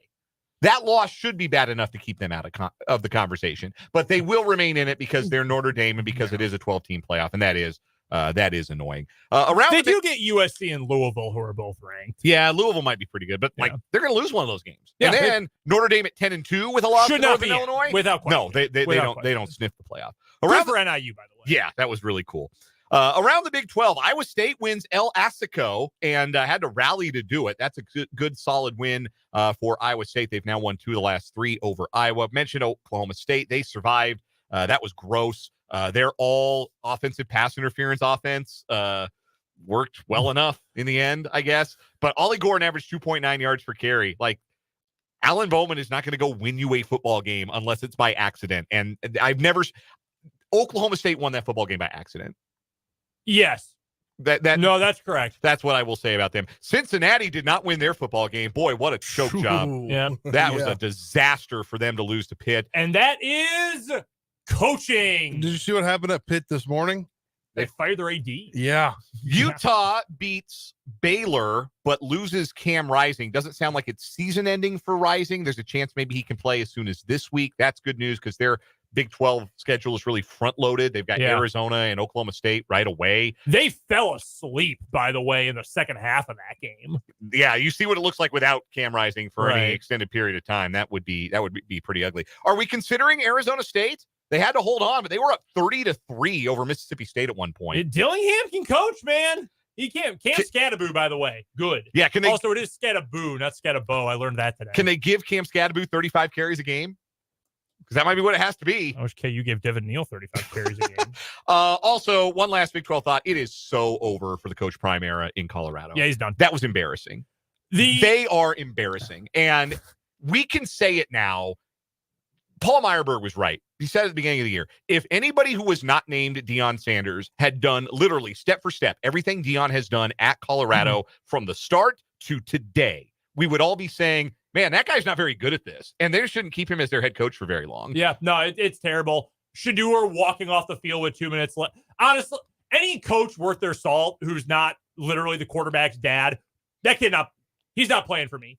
Get ready to learn Portal. Like you're not playing for me. You're quarterbacks. You talking about Christian Hackenberg with the Hublot? Yeah. So there's the other thing. You see the report today about what Dion asked of the Colorado band to not play the fight song immediately so they can play his son's rap song when they score a touchdown. That's ridiculous. I hope that the band director had 2 words and the second one was you for Dion after he heard that request. It is no longer a football program. It is a branding exercise. Yeah. I hope they just do it anyway. And the sooner that Colorado ends this mistake and goes and finds a real program builder instead of a sunglasses salesman or an insurance salesman and an AAU dad to run their program, the better off that they're going to be. AAU dad was a great way to put it. One quick note. You know who was great, though? Travis Hunter. Yeah, Travis was awesome. Travis Hunter rules, man. He's a great player. Enjoy that, if nothing else. Also, Texas stomped Michigan, and Quinn Ewers might be the best quarterback in the country. In a year that's not great for draft-eligible quarterbacks, he is helping himself quite a bit. That spread was insane. Like, guys, all these Michigan fans I know are like, no. When Wink Martindale gets to Ann Arbor, he's going to change, guys. He's going to change. Come on. Wink Martindale's going to blitz until he dies. He's going to blitz, and Texas ate them alive. Speaking of quarterbacks, they're always at the center of any week of NFL action. And we discussed this a little bit earlier on. We talked about it with Matt Verderame in the 3 o'clock hour. It was not a great week for quarterback play. The rookies starting their first games. Caleb Williams held to under 100 passing yards, but hey, at least his team won. Bo Nix with a check down performance for the ages, should have thrown 6 interceptions. Adam Archuleta saying, oh no, while his interception was in flight to one of 3 different Seahawk defenders, is going to define Bo Nix moving forward. Jaden Daniels ran for a touchdown, not super convincing through the air for the Commander's rookie. Didn't he run for multiple? Yeah. Should have bet his running touchdown. Yes, I am starting. I texted you guys this yesterday. I'm starting to believe Brendan's take about Cliff Kingsbury, because Terry McLaurin, who should be, targeted a bunch, or at least maybe double team, like you show that he's double covered. Right. Nowhere to be found, no movement, no nothing on the one side of the. I just wanted to throw. I asked our friend. Lost for words. I asked our former intern Trenton to Photoshop Cliff Kingsbury as a restaurant employee. Fast food employee. Yeah, it was a bad week for quarterbacks. While we're talking about the Chicago game, by the way, I don't ever want to watch Will Levis play football again. No, it's over. Will Jeans, you are going to the Goodwill pile. It's over. You're done. That is the dumbest interception of all time. You're gonna have plenty of time to come up with new and innovative ways to use mayonnaise. Get out. No, you're done. You're done. Any game Will Levis starts, I'm officially filing a protest with the NFL. This game does not count. He's done. Kirk Cousins looked completely immobile. Justin Fields is still not very good. Joe Burrow might not be able to throw the ball far anymore. That is kind of problematic. Jordan Love got hurt. At least that's not as bad as it initially looked. But 4 games of Malik Willis is not real promising for the Packers' playoff hope. I mean, it sounds like Matt LaFleur said today they're going to give Love a chance to go this week. He's not going to play this week, but they're going to see if he can go. So it might only be 2 or 3 weeks, which would be a miracle. It looked bad, dude. I obviously was watching it live Friday night. It looked terrible. Thank God he's okay. That field sucked. Packers lost. It sucked, but I'm not too broken up. Eagles look pretty good.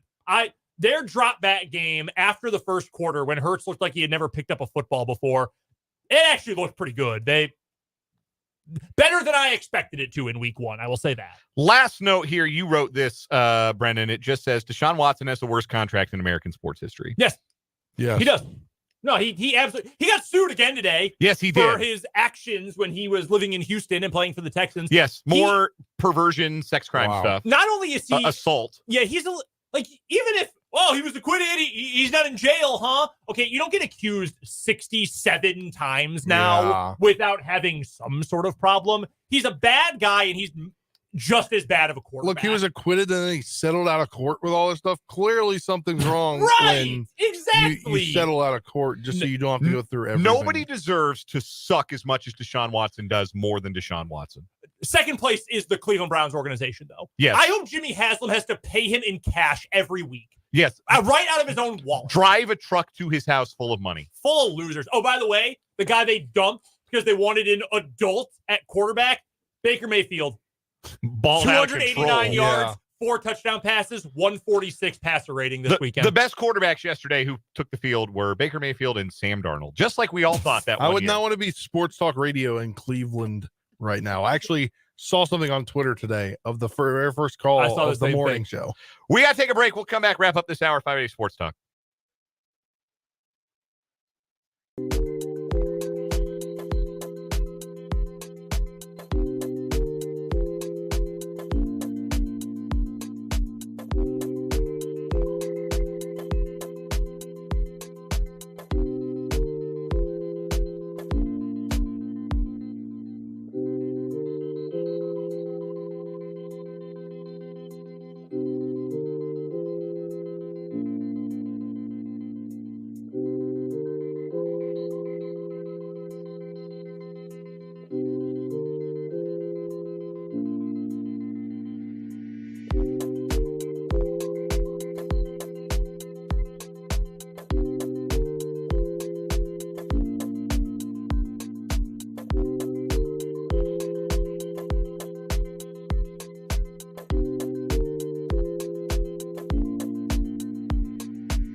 An update on the 580 Sports Talk picks competition sponsored by Prairie Band Sportsbook. Brandon, a winning week this week, 3-2. Damn right. I went 1-3-1. Had a push in Seattle -6. The LeBron special. Yeah, had a push this week. Wasn't happy about it. Spencer goes 1-4. Hit on Boise State to cover there at Oregon, but what a game that was. Lost your Commanders bet. Lost your Jaden Daniels wild card. Lost your Marshall bet. Brandon lost his Packers bet. We all lost our loss for the week, by the way. That's why I lost my Marshall bet. Stone Earl. 2 words, guys. Emotional hedge. I also lost KU. Yes. Yes. You lost KU as well. Emotional hedge, guys. Yeah, so the 2 teams I like both lost. Great. Sick. I should pick against them because then Yes. Emotional hedge. I'll win either way. That's the trick. One more half hour of 580 Sports Talk. It's coming your way next.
died at his home in the Hudson Valley region of New York. He was 93. In California, the flames are crackling and wildlife are fleeing a scorching wildfire in the foothills of a national forest east of Los Angeles. CBS's Ben Tracy is following. They do feel like they're turning a bit of a corner, being able to fight this both from the air and from the ground. But obviously, we're also contending with heat. It's going to be about 100 degrees here today. That makes this firefight all the more grueling. A separate fire is burning in the foothills of the national forest east of Los Angeles. Kamala Harris and Donald Trump face off in Philadelphia tomorrow in a high-stakes debate. CBS's Stacey Lynn with the answer to a question many are wondering. Will President Biden be watching? We'll be watching. While White House Press Secretary Karine Jean-Pierre wouldn't say if he's spoken to Vice President Harris or offered her any advice. I'm not going to preview or confirm any conversations between the president and the vice president. As you know, they speak often. But she did say he supports the vice president. He's very proud of her. Stacey Lynn, CBS News, the White House. The Princess of Wales says she has completed chemotherapy. She spoke in a video released by Kensington Palace. Doing what I can to stay cancer-free is now my focus. Although I have finished chemotherapy, my path to healing and full recovery is long. Kate Middleton said she plans to return as a working royal and that she will be working from home. She last attended a ceremonial birthday parade for her father-in-law, King Charles III, in June.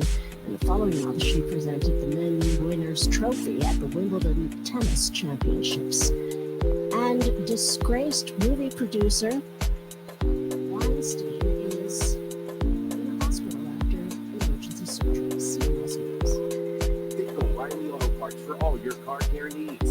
Get the parts and service you need fast from the professional parts people at O'Reilly Auto Parts. Kansas Information Network News. I'm Lisa Buckman. Flags are set to drop to half staff midway through the week statewide. Governor Laura Kelly has ordered the flags across Kansas to be lowered to half staff on Wednesday to honor the victims of 9/11. Flags will be brought down to half staff from sun up to sundown. Kelly said we will never forget the thousands who were injured and the nearly 3,000 Americans whose lives were tragically taken during an act of terrorism 22 years ago. On behalf of the state of Kansas, I thank them for their service and sacrifice. A crash in Kansas claims a lot. An investigation is underway after a deadly accident near Nexus Saturday night. Happened around College Boulevard and Blackman Road. A 72-year-old woman was killed in the wreck. 2 men were taken to the hospital and are expected to be brought. This is Kansas Information Network News. Hi, I'm Angie Hicks, co-founder of Angie. And one thing I've learned is that you buy a house, but you make it a home. Because with every fix, update, and renovation, it becomes a little more thorough. So you need all your jobs done well. For nearly 30 years, Angie has helped millions of homeowners hire skilled pros for the projects that matter. From plumbing to electrical, roof repair to deck upgrades. So leave it to the pros who will get your jobs done at Angie.com. Have you heard you can listen to your favorite news podcast ad-free? Good news! With Amazon Music, you have access to the largest catalog of ad-free top podcasts included with your Prime membership. Enjoy shows like The Daily, Up First, and Consider This, available ad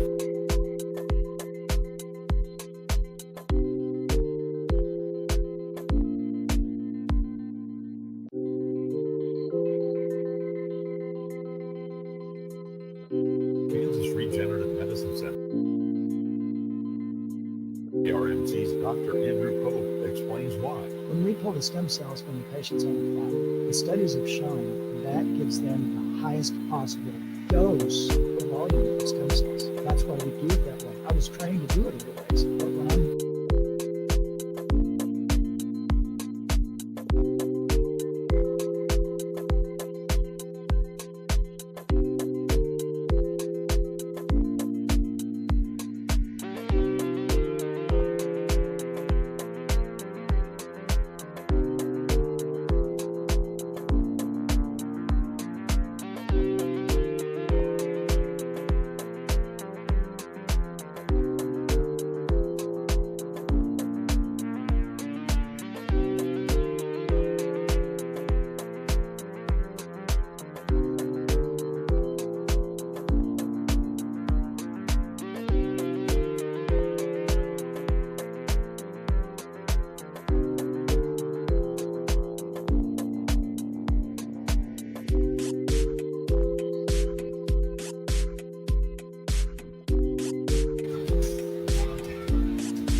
Final half hour of this Monday edition of 580 Sports Talk. Dan Lucero, Brennan Dworzinski, and Spencer Dupuis with you just a little bit longer on this Monday afternoon on 580 WIBW, FM 104.9, online at 580WIBW.com, and on our video stream. We are streaming on our YouTube channel, 580 Sports Talk. We are also streaming on Facebook, WIBW News. Why only a half hour left, you ask? Well, we got Royals baseball to get to tonight. The Royals are in NYC, the city by the bay, New York City. And they are taking on the Yankees for the first of a 3-game series tonight. 6:05 first pitch. So we'll hand things off to the Royals Baseball Network at 5:30. You guys no-sold my Blades of Glory-esque joke there. I appreciate that. Ha! Listeners are going to think I'm a moron. It's city by the bay. I don't even know the last time I saw Blades of Glory. Yeah, I was probably in my teens. It's a great movie. I mean, it's not one that gets a lot of run on cable, but that is the one. Yeah, that's why. That's why I haven't seen it. Like that's Talladega Nights, that gets a lot of run on it cable. Does. Blades of Glory, not so much. Although, like, whatever happened to, Brothers. like, John Hader, like, working as an actor? Not, what was his name? The Yeah, John Hader. It was John Hader, the Napoleon Dynamite guy. Yeah. Like, is he working? Like, I hope he's well. Yeah, he was in a movie that came out this year. Oh, good for him. Thelma the Unicorn. How about that? A musical comedy animated film on Netflix. Did not put together that Will Arnett and Amy Poehler were both in this movie. They as are well. both. Yeah, they are both in. I just remember the line. And Jenna Fisher. Just remember the line where Will Ferrell calls Denver the city by the bay. And so I like to call lots of different cities the city by the bay. I think it's funny. You guys clearly didn't. I'll remember that. I one missed for it, next to be time. honest with you. Like I missed it. I'll be like Mitch Hedberg, gonna have to add some laughs to that joke. Sprinkle them in. Anyway, Royals I'll Yankees. just get a tonight. laugh track and I'll just play it every single time. I you think say we something. have one. We I might think there is actually. one in We there might have somewhere. one. It might only be like a one-person laugh track, which would be better, frankly. We got Royals baseball. 5:30 pregame, 6:05 first pitch here on 580 WIBW. We'll get to a Royals preview here in this segment, but first, let's start with our 580 Sports Talk headlines, and we will start with some college football news. First, the new polls came out today, the USLBM coaches poll.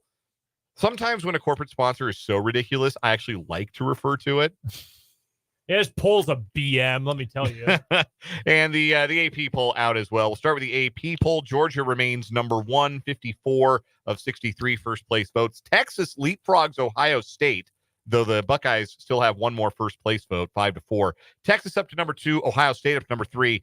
Alabama and Ole Miss round out the top 5. Mizzou up 3 spots to 6. Yeah. Tennessee up 7 spots to 7. Penn State, Oregon, Miami rounding out the top 10. Oregon down 2 spots with their close win over Boise State. USC, Utah, Oklahoma State, Kansas State, and Oklahoma in the 11 through 15 spots. That is both 3-spot jumps for Oklahoma State and K-State. Utah is down a spot, but the first 3 Big 12 teams all in line in the AP poll. LSU, Michigan, Notre Dame, Louisville, and Arizona round out the top 20, and then the rest of the way, Iowa State, Clemson, Nebraska, Boston College, and Northern Illinois off their win over Notre Dame, ranked 25th. Arizona and Iowa State new to the poll out of the Big 12. Kansas drops out of the poll this week. Yeah, man. I really don't agree with that, to be honest with you. 1-score loss on the road at a Power 4 school? Yeah. That seems kind of an intense drop for that kind of loss. They also drop out of the USLBM coaches poll, brought to you by USLBM, building materials, building communities. Georgia is number 1, 50 of 54 first place votes. Ohio State remains 2 in that poll. Texas, Alabama, Ole Miss. Then Oregon, Penn State, Mizzou, Tennessee, Utah in the top 10. USC, Miami, Oklahoma, Oklahoma State, and Kansas State, 11 through 15. So K-State 15 in the coaches poll, 14 in the AP poll. K-State up 1 spot to 15 in the coaches poll. Where was K-State last week, or KU in the AP? 19 last year. Yeah, they were 19 in the AP, 20 in the coaches poll. They went from 19 all the way down. If you put it all the way out to 31, that's they didn't lose to a nobody. Right, that's what I'm saying. Yeah, I don't agree with that. They went from 20 to 36 in the coaches poll. Michigan, LSU, Arizona, Notre Dame, Clemson, 16 through 20 in the coaches poll, and then finally Louisville, Washington, Iowa State, Nebraska, and Memphis are your newcomers. Oh, Iowa State, Memphis, and Nebraska new to the poll. Arizona State put right where they were at. So, yeah, the new teams are Iowa State, Nebraska, and Memphis. Those are the coaches' polls. Meanwhile, or the coaches and the AP polls. Meanwhile, we have kickoff times for the first round of Big 12 games. And, folks, if you've been excited about Big 12 after dark, K-State fans, you're going to get the first taste because Saturday, September 21st, K-State at BYU, 9:30 Central Time. Pour yourself a pot of coffee if you're going to be up late with the Cats and the Cougs in Provo. K-State on the main screen late at night. That'll be nice. No, I'll enjoy that. Yeah, I'm all for the Big 12 after dark. K-State is going to get the first Big 12 after dark game.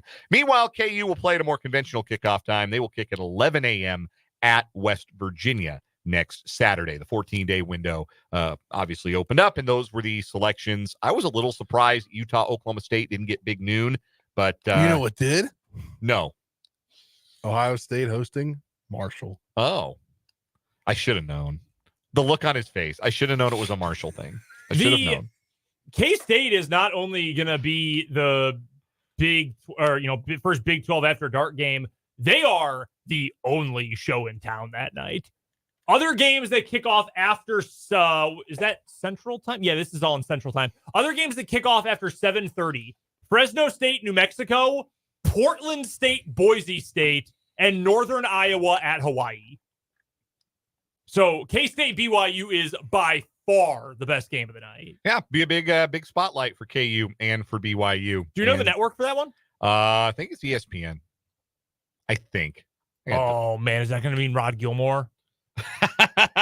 Oh, we might get a Rod Gilmore game. I am double checking that as we speak to make sure that I have that information correct. 4th and 1 plus territory, 1-score game. Well, I'd punt here. It will be Big ESPN. First time. Big ESPN, wow. Here's a fun trivia question. It'll be the first time that K-State kicks off after 9 p.m. Central Time since they went to UCLA in 2009. Wow. 15 years. Last time K-State played after dark. Anyway, that's your college football grab bag of headlines to start our 5A Sports Talk headlines. Brendan, what do you got? I'll go to the NFL and some notable injuries from week 1 of the NFL season. Maybe not a complete list, but some of the more notable ones. Panthers defensive tackle Derek Brown, a.k.a. one of like 2 good players on that whole roster. He might be out for the year, sustained a severe knee injury this weekend. They're getting final imaging and a second opinion done, but it sounds like the Panthers might be losing their only good defensive player, which is not good for a team that gave up 30 first-half points to Derek Carr this weekend. Steelers punter Cam Johnson is out for the year. His plant leg got in a really nasty collision at one point in the second half yesterday. It looked like very obvious roughing live, but it turned out that there was actually holding on the personal protector, and he swung the rusher into Cam Johnson's leg. Yeah, not pretty at all. Cowboys tight end Jake Ferguson, he is week to week with a bone bruise and MCL sprain in his knee. That does not sound pleasant. Meanwhile, tough day for the Rams after losing last night in overtime to the Lions. Puka Nacua, wide receiver, he is going on injured reserve with a PCL sprain. Meanwhile, Steve Avila, their starting left guard, he has an MCL sprain. Not sure what his fate will be, whether he ends up on IR or not. Other CL injuries, it's a sprained MCL for Jordan Love, who got injured on Friday night in Brazil. Our banner fell down in the studio. Oh, no. I got it. That injury, not funny. He is going to be out for somewhere between 3 to 6 weeks. Matt LaFleur today said they got good news. We'll see if that means closer to 3 or if it just means clean injury after 6 weeks. Also, Antoine Winfield, star safety for the Tampa Bay Buccaneers, he is going to miss multiple weeks due to a foot and ankle injury. So he will be out when the Buccaneers play the Lions coming up next Sunday. That is a big, big loss with that game coming up. So those are your notable injuries. I think I got all of them. Beyond the obvious ones like Kirk Cousins and Joe Burrow are clearly still injured. Yeah. But yeah, I think that pretty much covers the main ones. Oh, by the way, one other quick headline here while we're talking about the guys who are not going to play for a while. Hassan Reddick is still holding out from the New York Jets. He is forfeiting a game check by not reporting yet to the Jets. That is nearly $800,000 he is not going to get paid. He will not get paid the same amount for every subsequent game he misses. He is already missing out on multiple millions of dollars for not reporting to the Jets. That's crazy. Can you imagine a life in which you can just say, I don't care about $8 million? Nope. I care a lot about $8 million. Charles McDonald of Yahoo Sports has been keeping tabs on this every day. How high are the fines going for Hassan Reddick? Because he just can't fathom it. That's his whole point. He's I just don't know how your brain can work like this where you say, I'm willing to give up $8 million. Well, I mean, too, also, like, just the numbers that you miss for not being at camp. Like, they couldn't rescind Trent Williams' fines for missing camp. Because on the new CBA, you can only rescind the fines or waive the fines for guys who are holding out on a rookie contract. Yeah. If you're a veteran, you can't do that. And I don't get it, man. I know you want a new deal, but don't you also want the money you're already owed? You'd think. Yeah. You'd think. Speaking of money owed, the Chiefs, I believe, will not be on the hook for this money anymore to Kadarius Toney because he just signed with the Cleveland Browns. Yeah, this is breaking news within the last half hour. Yeah, he'll start on the practice squad and work his way back and ease in. Are we sure? With his salary guarantees this year anyway, this is not a financial decision. He had visited the Seahawks and had others lined up, but according to Ian Rappaport, he is signing with the Cleveland Browns practice squad to be taken up to the active roster in the next couple of weeks if he can ease in. Yeah, man, his agent has been hitting the streets to get the good word out about Kadarius Toney. Yeah, so the Chiefs are going to be on the hook for a little bit here. Whatever the least amount of money that the Browns can pay him is what they will pay him. The rest will still come from the Chiefs. Ian Rappaport's tweet about this is so weird. He also visited the Seahawks and had others lined up, but for long and short term, Toney lands in Cleveland. Yeah, that is kind of weird phrasing. That's worded. Dude, is Tony's agent Rappaport's brother? Like, what is this? I have no idea who Kadarius Toney's agent is. I need to Google and find out. They're putting in work, man. They're earning that commission. His agent is Mitchell Moore of Sports Trust Advisors. Never heard of him. Yeah, I'm not familiar with that. He's not Drew Rosenhaus, so I don't know who he is. Yeah. Right, exactly. That's essentially what it comes Drew down Rosenhaus, Don Yee, and Lee Speaking Steinberg. of Drew Rosenhaus, is that going to be your next headline? Yeah, gonna go ahead and do this as our final headline here, and then we'll get into a quick Royals preview. Tyreek Hill had an interesting morning yesterday. Him and some of his teammates, as multiple Miami Dolphins players were detained by Miami-Dade Police Department officers before Sunday's game against the Jacksonville Jaguars. Hill said he was pulled over for speeding while driving to Hard Rock Stadium. This is not hard to believe. Tyreek Hill has lived a life in which it is very clear he does not believe rules apply to him. Yeah. To say the absolute least. He was ultimately placed in handcuffs by an officer after a verbal altercation occurred and was cited for reckless driving. The incident was filmed by nearby fans, quickly went viral on social media. I don't know of multiple angles too. Yeah, no kidding. They had 4K, and I don't know of any other reckless driving situations where. Well, let's be clear here. It wasn't reckless driving; it was careless driving. Yeah. Yes. But I think it all. So there's a video that was released this morning from the opposite side. Most of the cameras had come from either passing by or from the side that he was driving on. Mm-hmm. It appeared he did not want to roll down his window. Here's the thing about that. Not wanting to roll down your window and not driving with a seatbelt on is not worth being put on your face on the pavement and handcuffed. Yes, with like 4 officers around you, like and you're humiliated in front of your entire fan base that is driving to get to the game along with your teammates. Like you're a threat to the public because you didn't wear your seatbelt. Yeah. Like being treated like that was utterly inappropriate. And one of the officers in question has already been placed on administrative duties. It took like 2 hours. Yeah, by the Miami-Dade PD. Dolphins teammates Calais Campbell and Jonnu Smith stopped to offer support for Hill and de-escalate the situation, which also led to Campbell's detainment. If you know anything about Calais Campbell, kind of the opposite of Tyreek Hill, like one of like the best guys in the entire NFL. A really upsetting situation. And after the game, Tyreek Hill spoke about it in his post-game remarks, in which he said, right now I'm still trying to put it all together. I still don't know what happened, but I do want to use this platform to say What if I wasn't Tyreek Hill? Worst case scenario, Yeah. It's hard. I don't want to bring race into it, but sometimes it gets kind of iffy when you do. What if I wasn't Tyreek Hill? Lord knows what those guys would have done. I just wanted to make sure I was doing what my uncle always told me to do whenever you're in a situation like that. Put your hands on the steering wheel and just listen. And as much grief as we have given Tyreek Hill, much of it justified throughout his entire NFL career, and as much as we have made fun of the name of his podcast in the past, that from Tyreek Hill, well, that did need to be said. Mm-hmm. Yeah, that no did. question. One thing I wanted to add about this, it's kind of ironicness of it is, do you know who the ESPN NFL Nation reporter for Jeff Darlington on the scene for the Tyreek Hill detainment, just as he was for the Scotty Scheffler detainment at the U.S. Open or the PGA Championship. He got Drew Rosenhaus live on whatever on Countdown. Yeah. He is now, that is his beat. Jeff Darlington is now on the wrongfully detained professional athletes beat. Shout out to Jeff Darlington being in the right place at the right time. Real quick, let's get to some Royals baseball. Preview tonight's game. 6:05 first pitch. Brady Singer on the mound for the Royals. He did not pitch well his first time around against the Yankees this year. Got tuned up in his 5 innings of work. Carlos Rodon, left-hander, goes for the Yankees. He pitched extremely well against the Royals, 7 outstanding innings in his start against them in Kansas City back in June. And we mentioned this at the top of the show.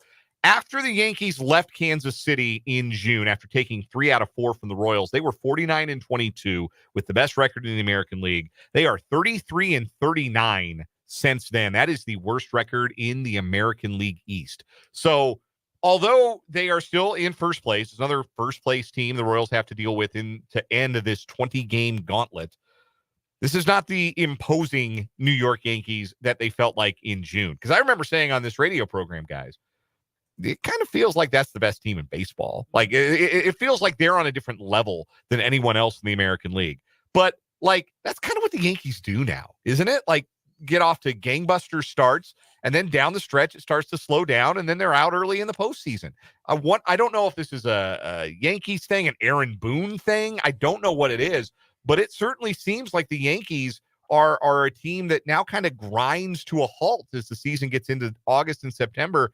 Meanwhile, the Royals are rejuvenated on a 4-game winning streak and only 2.5 games back in the Central, but they're going to have to play well in this series because the team they're chasing plays the White Sox. Yeah. And for whatever we want to say about the Yankees lately, they're still better than the White Sox. Yeah, I mean, we saw what happened when they came here.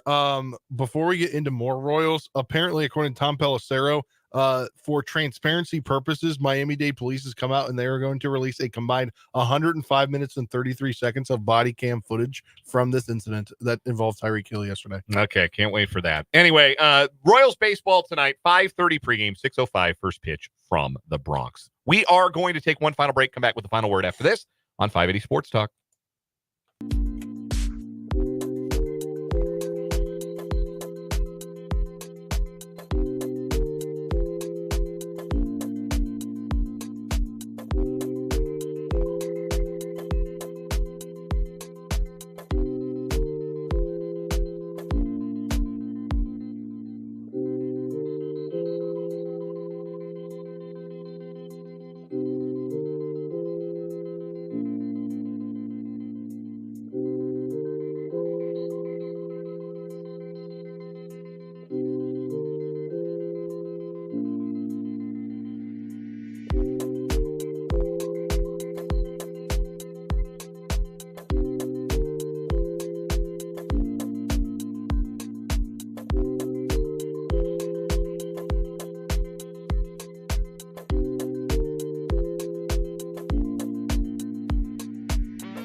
Final word today on 580 Sports Talk. Brendan, start us. Just make it easy on yourself, KU. Just give the ball to the best player on the field. That's Devin Neal, and that's going to be Devin Neal in almost every single game KU plays this year. That's how good he is. Give him the ball. Spencer. Royals tonight, and then Monday Night Football starting an hour plus later. You know what that means? Double screening night for me. There we Although go. I can't ever compare to Dan's triple screen. Hey, look, took me a while to level up. Also, if the game goes to overtime, I sure as heck hope Troy Aikman knows the overtime rules. Kyle Shanahan knows them now. I bet he does. They're burned into his memory after last year. I was referring to Chris Collinsworth last night. Yeah, who very clearly did not know the rules. Final word for me today. It was not a convincing win for Kansas State on Saturday at Tulane, but here's the best thing about it. It was a win. Sometimes you have to win when you're not at your best. K-State won despite a disappointing defensive performance, miscommunications at the back end. They won despite the fact it took a half to get the offense rolling. It's good to win while you're going through growing pains. It's good to win when you struggle. It portends well for when this team is playing its best football later on this season. Royals baseball coming up next. We're back with you from 3 to 5:30 tomorrow. For Brendan and Spencer, I'm Dan Lucero. This is 580 Sports Talk. Deuces.